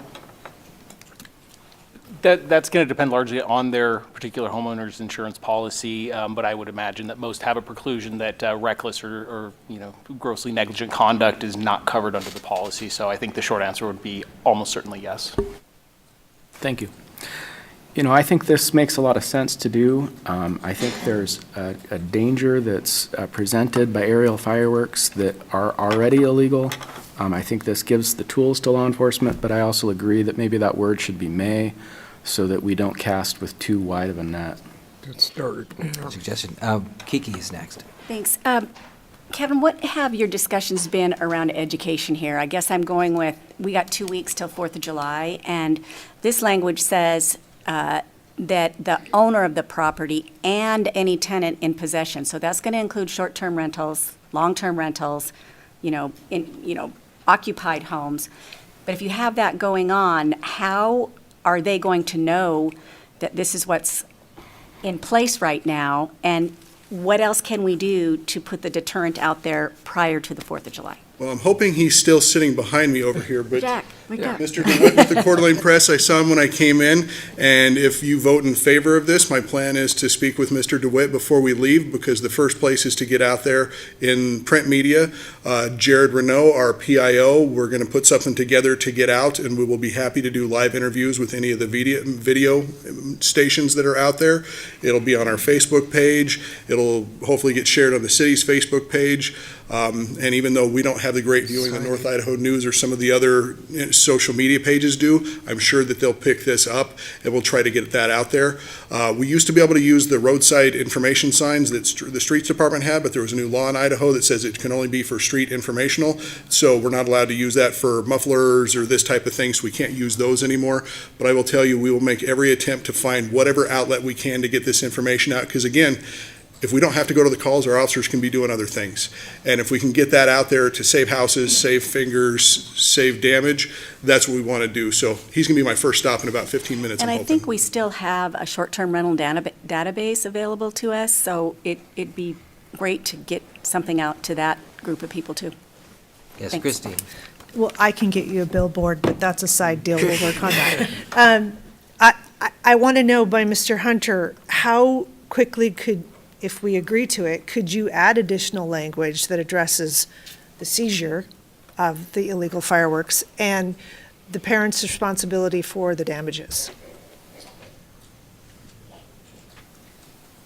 I don't want to speak too much out of turn for Mr. Adams, who I think would take primary lead on that, but I would imagine we could get it done ahead of the next council meeting. That won't be soon enough. Well, and I understand that as far as, I think we could probably get it done sooner than end of the week at latest, if not within the next couple of days. Could we approve this with if we agree to that language, could we approve it with that language by the city attorney's office? Sure. You can modify it and add things if you want to, but I don't know what is the procedure, so if council decided to add another paragraph in here, do you have to review that, or how does that work before we can go ahead and codify it? My understanding is I believe that the modified statute would then need to be on the agenda for consideration. I think any modifications to the language currently provided would require a new action item. Even changing shall to may would require that? That would be a pretty significant substantive change. Do we have a committee meeting scheduled next week for anybody? I think so. If council wants to, you can always do a special call Sure. meeting if it's that urgent for you. Quick, yeah. Or we could go with this language and then bring back after the holiday Try better it out. language, but I But think it's- that's a better idea, Christine. Take the best shot, yeah. it's a little half-baked, but it's better than nothing. So we won't forget Quite a it. bit, yeah. We won't forget it. I think we're good. Can I ask a brief follow-up? Please, Are you Dan. saying that we can't change even a word of the proposal because it would violate the public or the open meeting law, or what would be the problem with changing from shall to may? That would be my understanding, and I'm taking it from an abundance of caution approach. I think we would be worse served to approve it through an improper procedure than to approve the language knowing that there's some fixes needed that we can quickly make ahead of the next council meeting.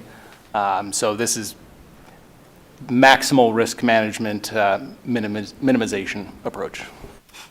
I want to follow up on that, too. Go ahead, Christie.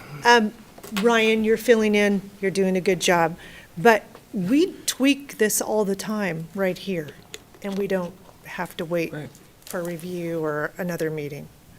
We've tweaked ordinances when it has to do with property. Yeah. I know that. I don't recall any time we've actually made a law enforcement ordinance like this where we've changed anything to it. And I don't know, I still think council could go ahead and do it. I know that would make you extremely nervous, but my opinion is it would not be out of character or wrong just to change one word, to add a paragraph, to add a period or a comma somewhere. I don't think that's I don't think that would cause us too much trouble.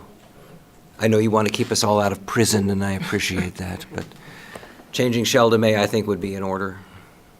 Absolutely defer to council on if they'd like to proceed that way, then we absolutely can proceed that way.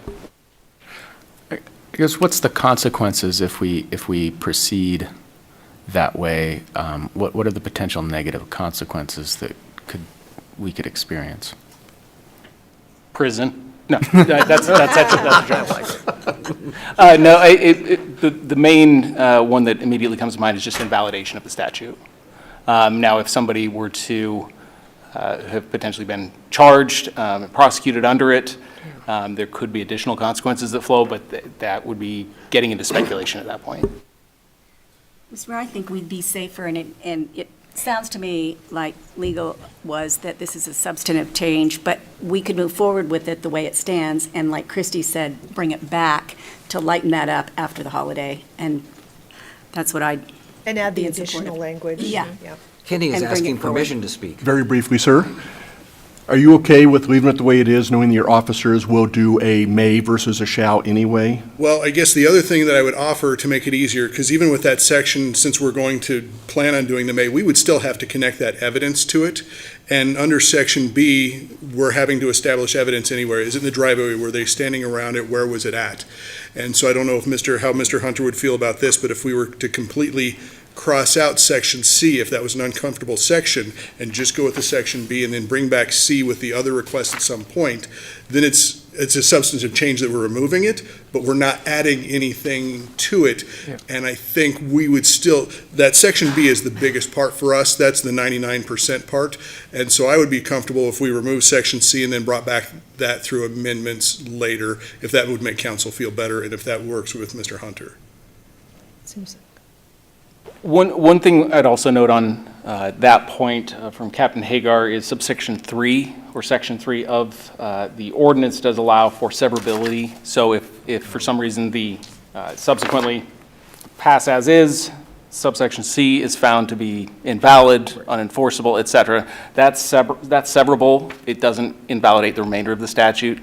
Same thing for any single line. So if there's a single, if the shall be evidence is deemed to be overbroad, vague, et cetera, whatever it could end up being, that would be severable as well. It wouldn't eliminate the enforceability of the entire statute.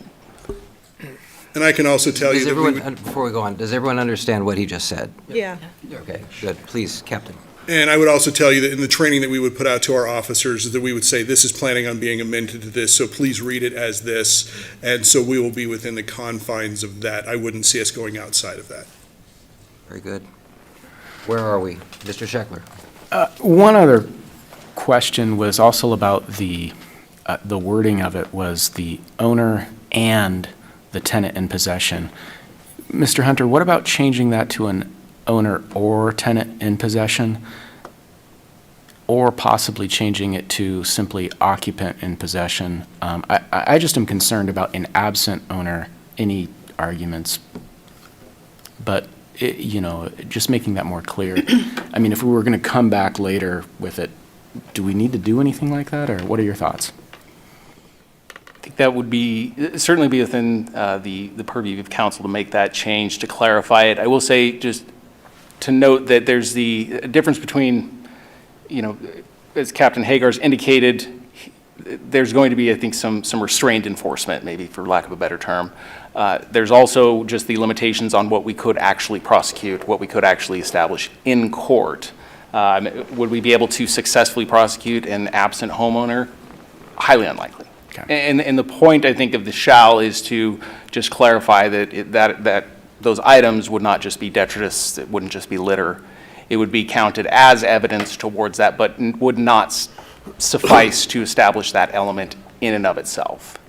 And so I think that's worth clarifying, that those two particular points, as far as enforcement goes, we're going to take a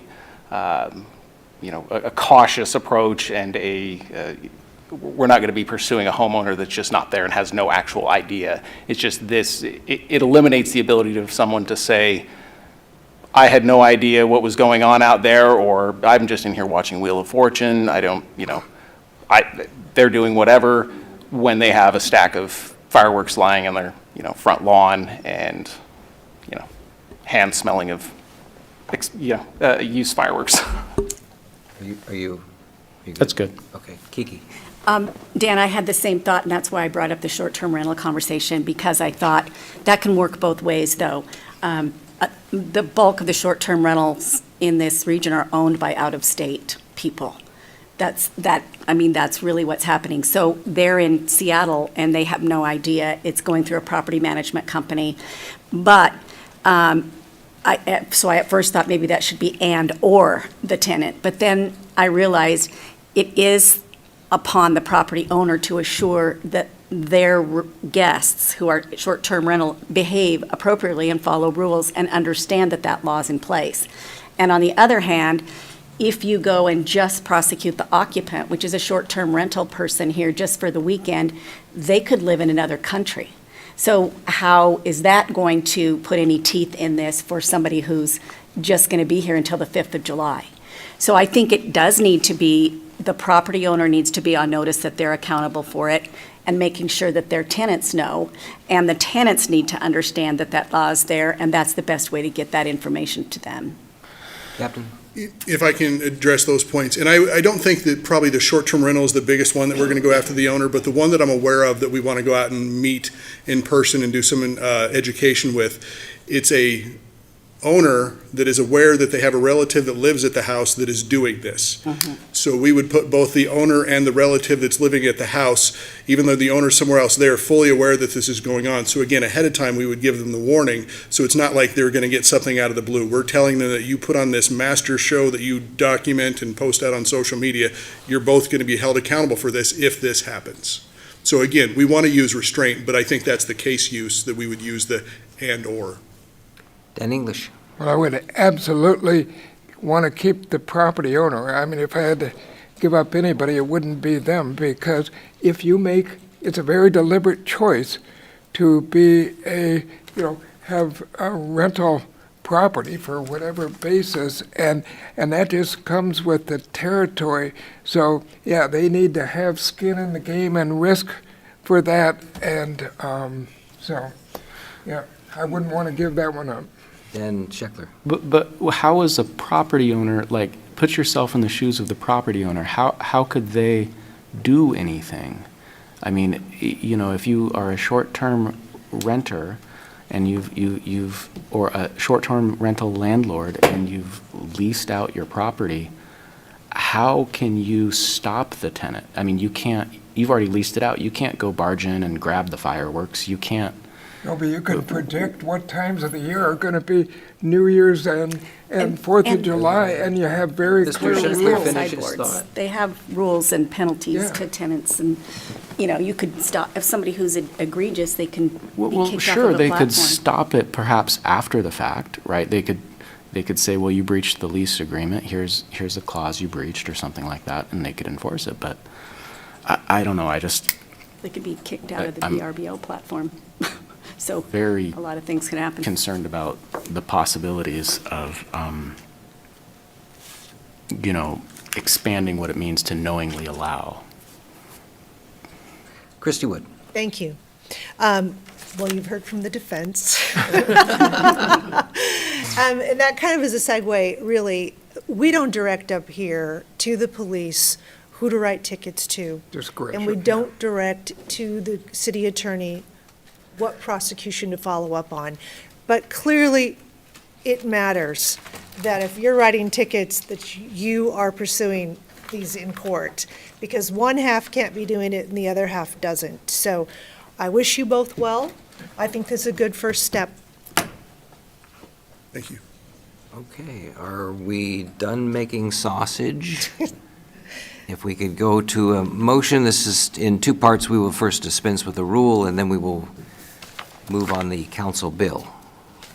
Mr. Mayor, I'll make a motion to dispense with the rule and read Council Bill number 26-1011 once by title only. Second. Motion and a second. Any discussion on this motion? Roll call, please. English? Yes. Wood? Yes. Evans? Yes. Scheckler? Yes. Miller? Aye. Gabriel? Yes. Motion is carried. The clerk will read the title. Council Bill number 26-1011, an ordinance amending section 8.12.020 of the Municipal Code of the City of Coeur d'Alene, Kootenai County, Idaho, repealing all ordinances and parts of ordinances in conflict herewith, providing a severability clause, providing for the publication of a summary of this ordinance and an effective date hereof. Very good. Now we'll take a motion to adopt the council bill. I'll make a motion to adopt Council Bill number 26-1011. Second. Motion is second. Any discussion on this motion? Well, roll call. Oh, wait, 1 second. Mr. Scheckler. Mr. Mayor, I'd move to amend the motion to include that we revisit this issue at the next council meeting for the amendments discussed tonight. Good idea. I'd second that. Okay, so let's just make that a separate motion and just revisit it since it doesn't really modify the ordinance. Is that okay? That's fine. All right, so we're just going to go back to the original motion, which is to adopt the council bill. Any discussion on that? Roll call? English? Yes. Wood? Yes. Evans? Yes. Scheckler? Yes. Miller? Aye. Gabriel? Yes. And now, Mr. Scheckler, if you could make your motion. I'd move to place this on the agenda to discuss amendments to this at the next council meeting. Second. Motion and a second to put this on the July 7th council meeting. Any comments on that? All those in favor? Aye. Any opposed? Okay, it's set for the next agenda. Very good, thank you, Dan. Moving on to item I-9, which is Council Bill number 26-1012, approving an adoption of a new chapter in the Coeur d'Alene Municipal Code, Chapter 915, entitled Chronic Nuisance Properties. Staff report by Ryan Hunter, our Chief Deputy City Attorney. Ryan. Thank you, Mayor Gookin. Council members, the decision point before the council is whether to adopt that new chapter in the Coeur d'Alene Municipal Code, not Chapter 9.15. It is entitled Chronic Nuisance Properties. First question is to what is a chronic nuisance property? There's an extensive definition included in the proposed statute.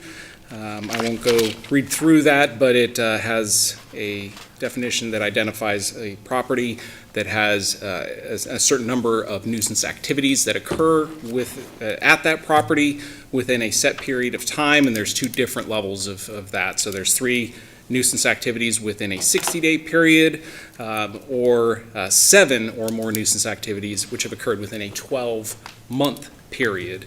Allows for some flexibility in addressing really quickly emergent properties or those ones that have been kind of more of a long-term issue overall. What constitutes a nuisance activity? There is the nuisances that are defined by Idaho state law.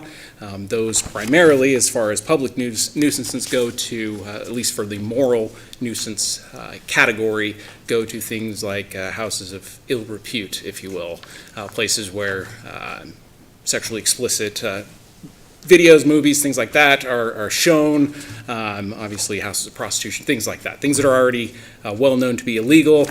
And then this statute or this ordinance would expand to include places where there's offenses described under Title 37, Chapter 27 of the Idaho Code. That's the Uniform Controlled Substances Act, so that's drug activities at a particular residence. Firearms violations, again, same thing there, just persistent violations of that nature.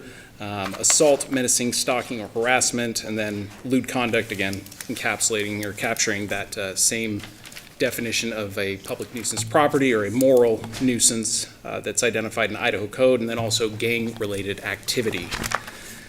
Going back to a bit of history, this statute was originally, or this ordinance was originally proposed back in 2020. There was a request by then Mayor Woodmeyer to address this. It actually had to do with, it was brought up during a council meeting, I believe it was in September of that year. It had to do with a chicken coop.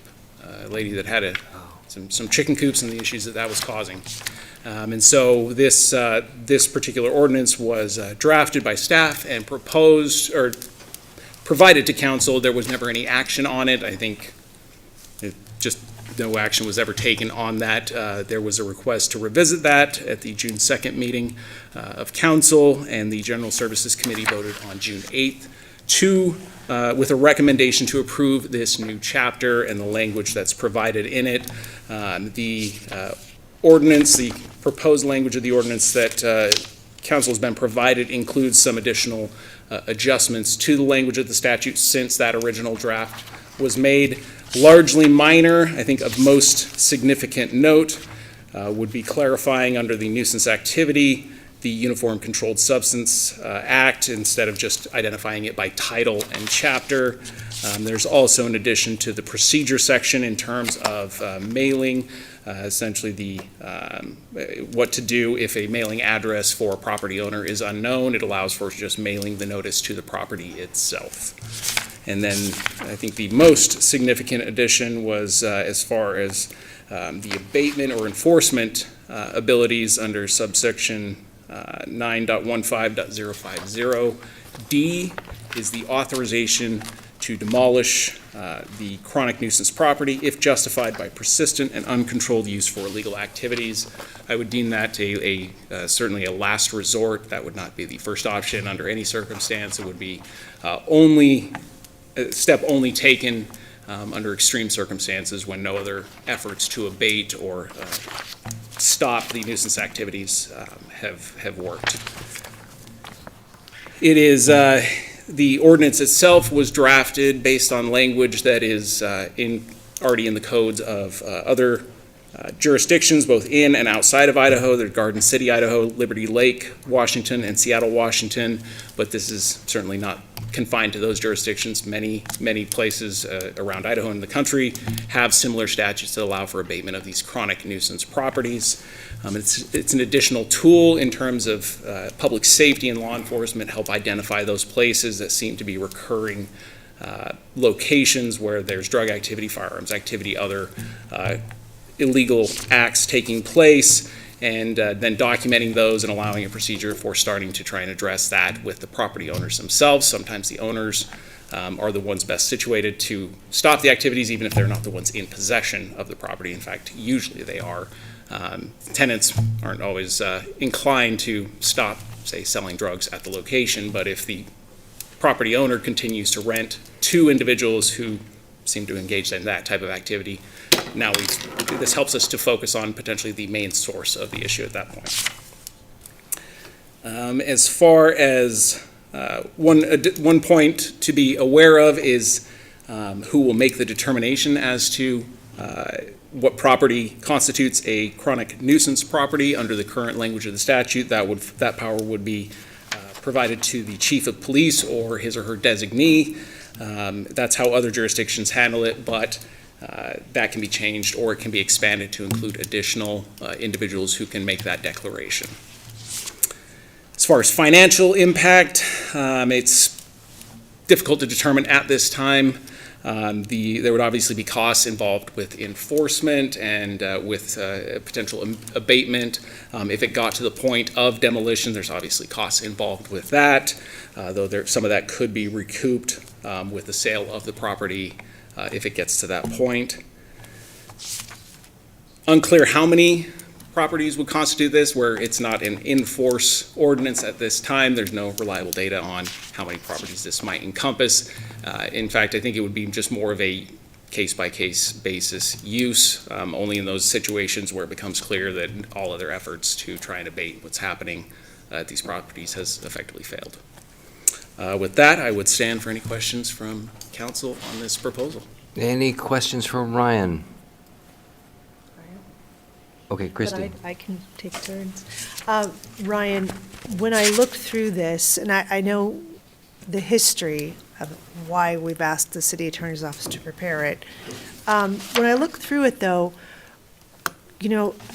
almost all court decisions are determined based on due process. And so I looked for due process, and I thought I saw pretty lengthy due process, but I would ask you to elaborate on that so that we can be sure we are allowing due process. There is a court hearing before there would be any abatement. I'll let you elaborate. Correct. That's an excellent point, Councilmember Wood. It's built in that there are layers upon layers of notice, and not just notice to the property owner that this is now going, we're declaring this to be a nuisance, a chronic nuisance property, but it also provides extensive notice on what the procedure for that looks like, what the steps are that be taken in that process. It provides notice and a clear delineation of what the notice itself must contain. It also provides notice to the potential property owners that would be involved in this as to what the agreement. So there's a provision allowing for a correction agreement that can be reached between the city and the owners of these properties in order to facilitate the abatement of whatever nuisance is taking place. It's an extensive list of the specific requirements that must be included in that agreement, just at minimum. There's 7 identified. It certainly allows for even more detail to be built in. But as far as notice, which again, procedural due process goes to the concept of notice and the opportunity to be heard, as you indicated. This would require court action. It's not something done unilaterally through the city. The declaration itself is based on reliable evidence that is accrued. That's usually going to be police reports, could be neighbor reports, could be photographic evidence of just the state of the property or activities taking place. But it always required, it requires evidence to first even get to that declaration that this is a chronic nuisance property. And then from there, it requires action from the city, notice to the home property owner, and then for any kind of enforcement actions, including, the most significant and severe of potential demolition, if it gets to that point, that would have to go through a court hearing. Great, thank you. Mr. Sheckler. My question was also about due process. And the original notice that's provided can be by personal service or by first-class postage mailing. And my concern is that the notice should be sent by certified mail so that it alerts the person that receives it that this is significant. I don't think an average letter just with a 75-cent stamp would give them notice that something important is inside of it. I also think that in the event personal service is not affected, that there should be publication in the newspaper for 3 consecutive weeks in the legal section of the newspaper to give them that sufficient notice that, their property could be declared a chronic nuisance property. And I just wanted your thoughts on whether or not you thought adding any of those additional procedures to give them notice would cause problems with the city if we went that route.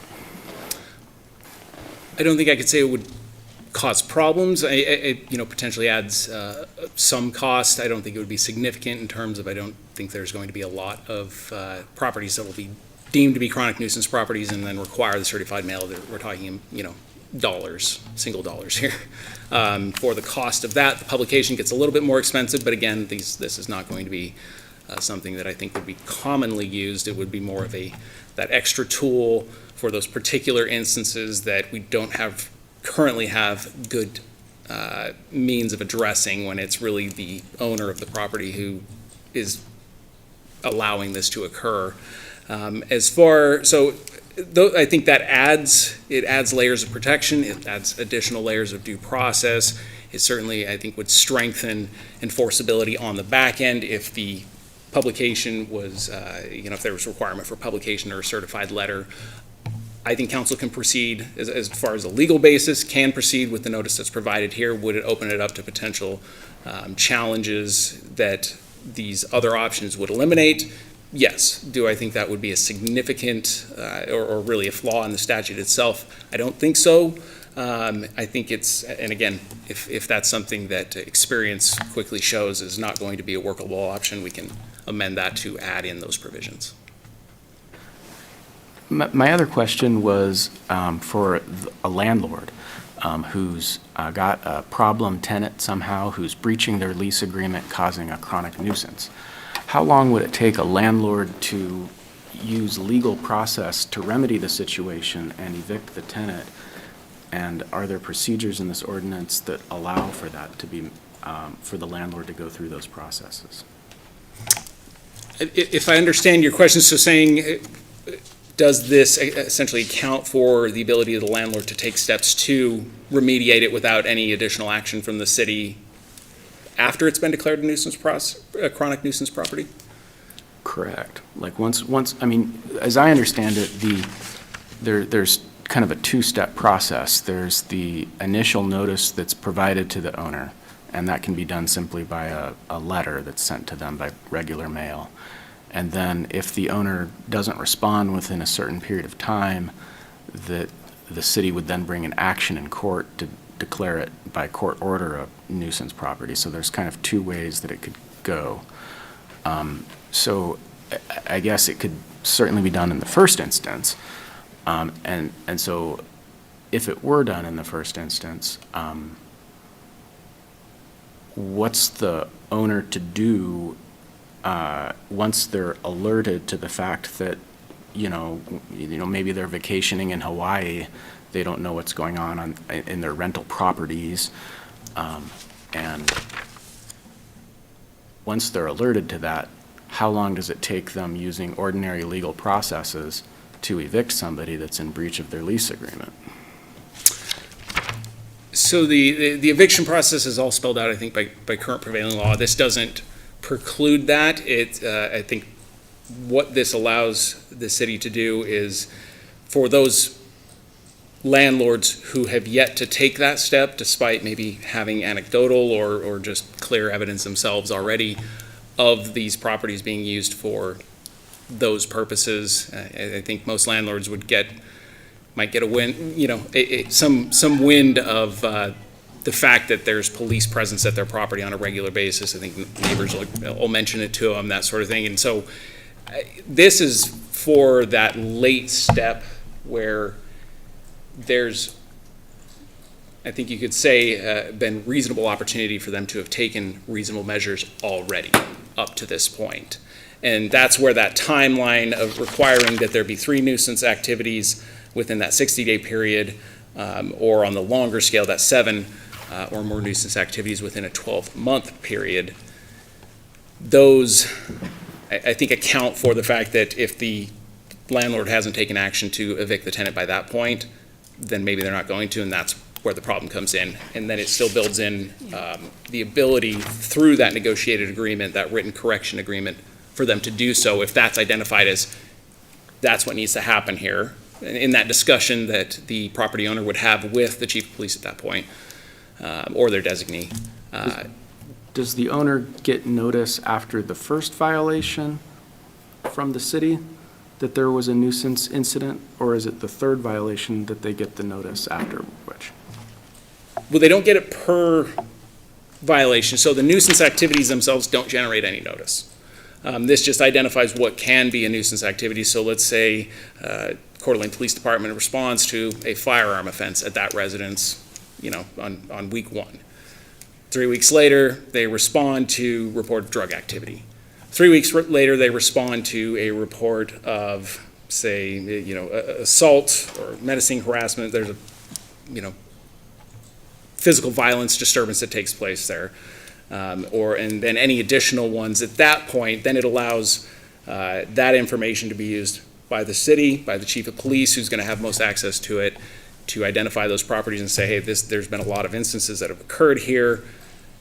I think the chief of police will work in consultation with city administration, with city attorney's office, to determine is it appropriate to take this step now to provide the notice to this property owner that we're deeming this a chronic nuisance property.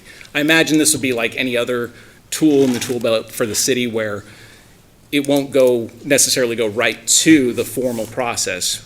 We can still simply send a letter, an informal letter saying your property has had X number of nuisance activities. We're concerned it may end up being a chronic nuisance property. We'd like to start the conversation outside of the formal procedure. And so it adds that layer of, if that fails, this can be a next step. And then within the process itself, it allows for those additional steps of, giving the property owner the ability to take eviction actions. And that can be all that needs to be done depending on what the negotiated agreement, what the written correction agreement states.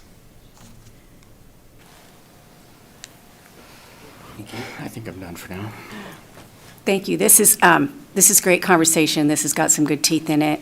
I've been a landlord and had to evict people before, and the state code spells it out very clearly, how you have to notify the tenant. It has to be written service a certain way, a certain number of days. They have to have this many days to remedy the problem. But I also wanted to say, this nuisance ordinance would deal with the property owner that isn't really interested in correcting the problem.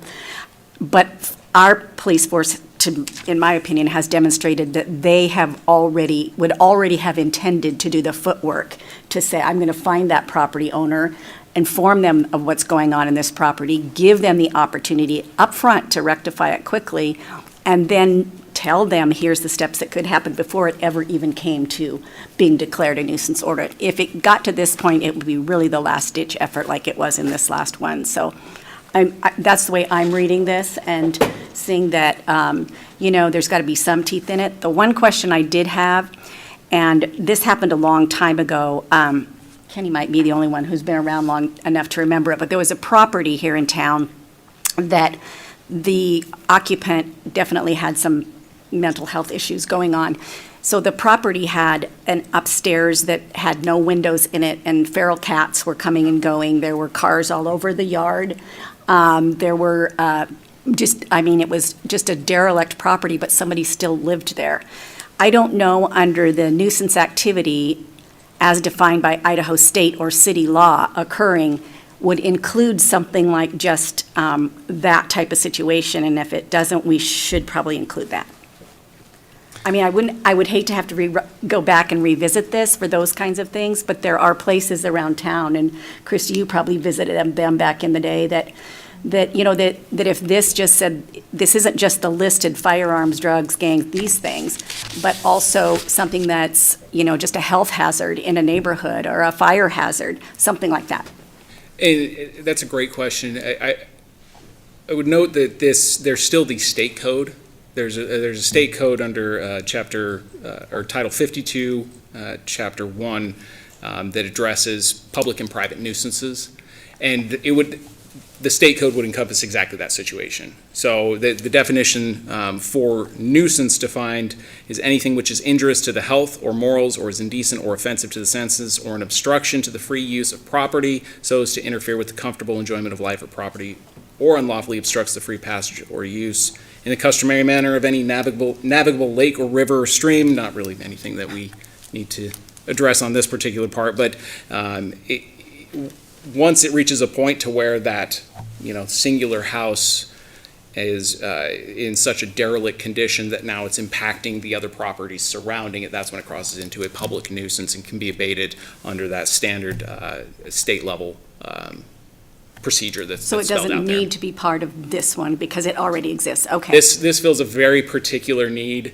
It got popular with gang kind of enforcement actions to try and address properties where there was a lot of gang activity, but again, the landlord themselves was not taking appropriate action to try and get whatever the tenants were out. Okay, thank you. And English. Well, and we've got quite a wide ranging here, but, back to Mr. Sheckler's, it seems like what the tenant landlord is more into the civil action versus what you're talking about with the city is, like I say, specifically, then we're narrowing down on a criminal action versus a, civil landlord tenant. Is that accurate? It does include, it gives, again, additional tools, so it would include the tools being able to cite the owners if we go that direction. So it expands it from just civil action under, standard abatement procedure, standard nuisance procedure, to include, this can be declared a criminal. So another layer, well, yeah. right. So Okay. it gives those added tools to try and be able to address this, and I think it was well stated, Councilmember Miller, that by this point, when this comes into play, I think we'll be far along in the process. It'll be no surprise to any property owner that their property, when they get that letter that says you're being declared a chronic nuisance property, it will not be a surprise to them. Christie. Thank you. And some of the things that Kiki mentioned are enforceable through code enforcement, through other ordinances, the cats and stuff. But I guess I would just like to finish off with, we know there are neighborhoods in the city, certainly. I used to do a lot of the neighborhood watch programs, put those together, and there was always a drug house, chronic drug house, that we would repeatedly just tell the neighbors, well, just get the license plate numbers for us and call this in and call it in. And we've just got to have more tools to deal with it. And that's why we asked this to come forward, because it is the neighborhood that suffers. And it can go on for years and years. And so I think this is a good first step. If we find down the road that it isn't going to work for us, we can always amend it. But with that, Mr. Mayor, I'd make a motion Yeah, it's done. to adopt. Dispense. Thank you, Kiki. To dispense two-parter. with the rule Mhm. and read Council Bill number 26-1011 once by title only.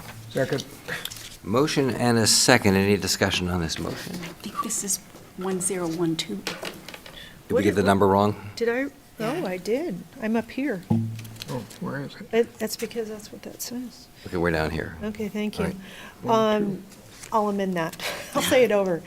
I would make a motion to dispense with the rule and read Council Bill number 26-1012, once by title only.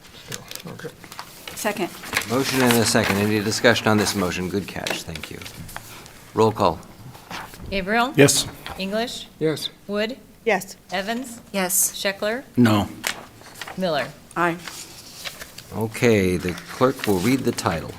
Motion carried. Council Bill number 26-1012, an ordinance of the City of Coeur d'Alene, Kootenai County, Idaho, adding a new chapter 9.15, chronic nuisance properties, to the Coeur d'Alene Municipal Code, providing for the repeal of conflicting ordinances, providing for severability, providing for the publication of a summary, and providing for an effective date. Now we move on to the council bill itself.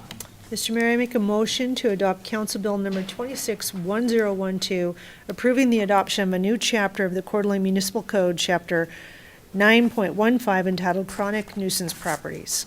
Second. Okay, motion and a second. Any discussion on this motion?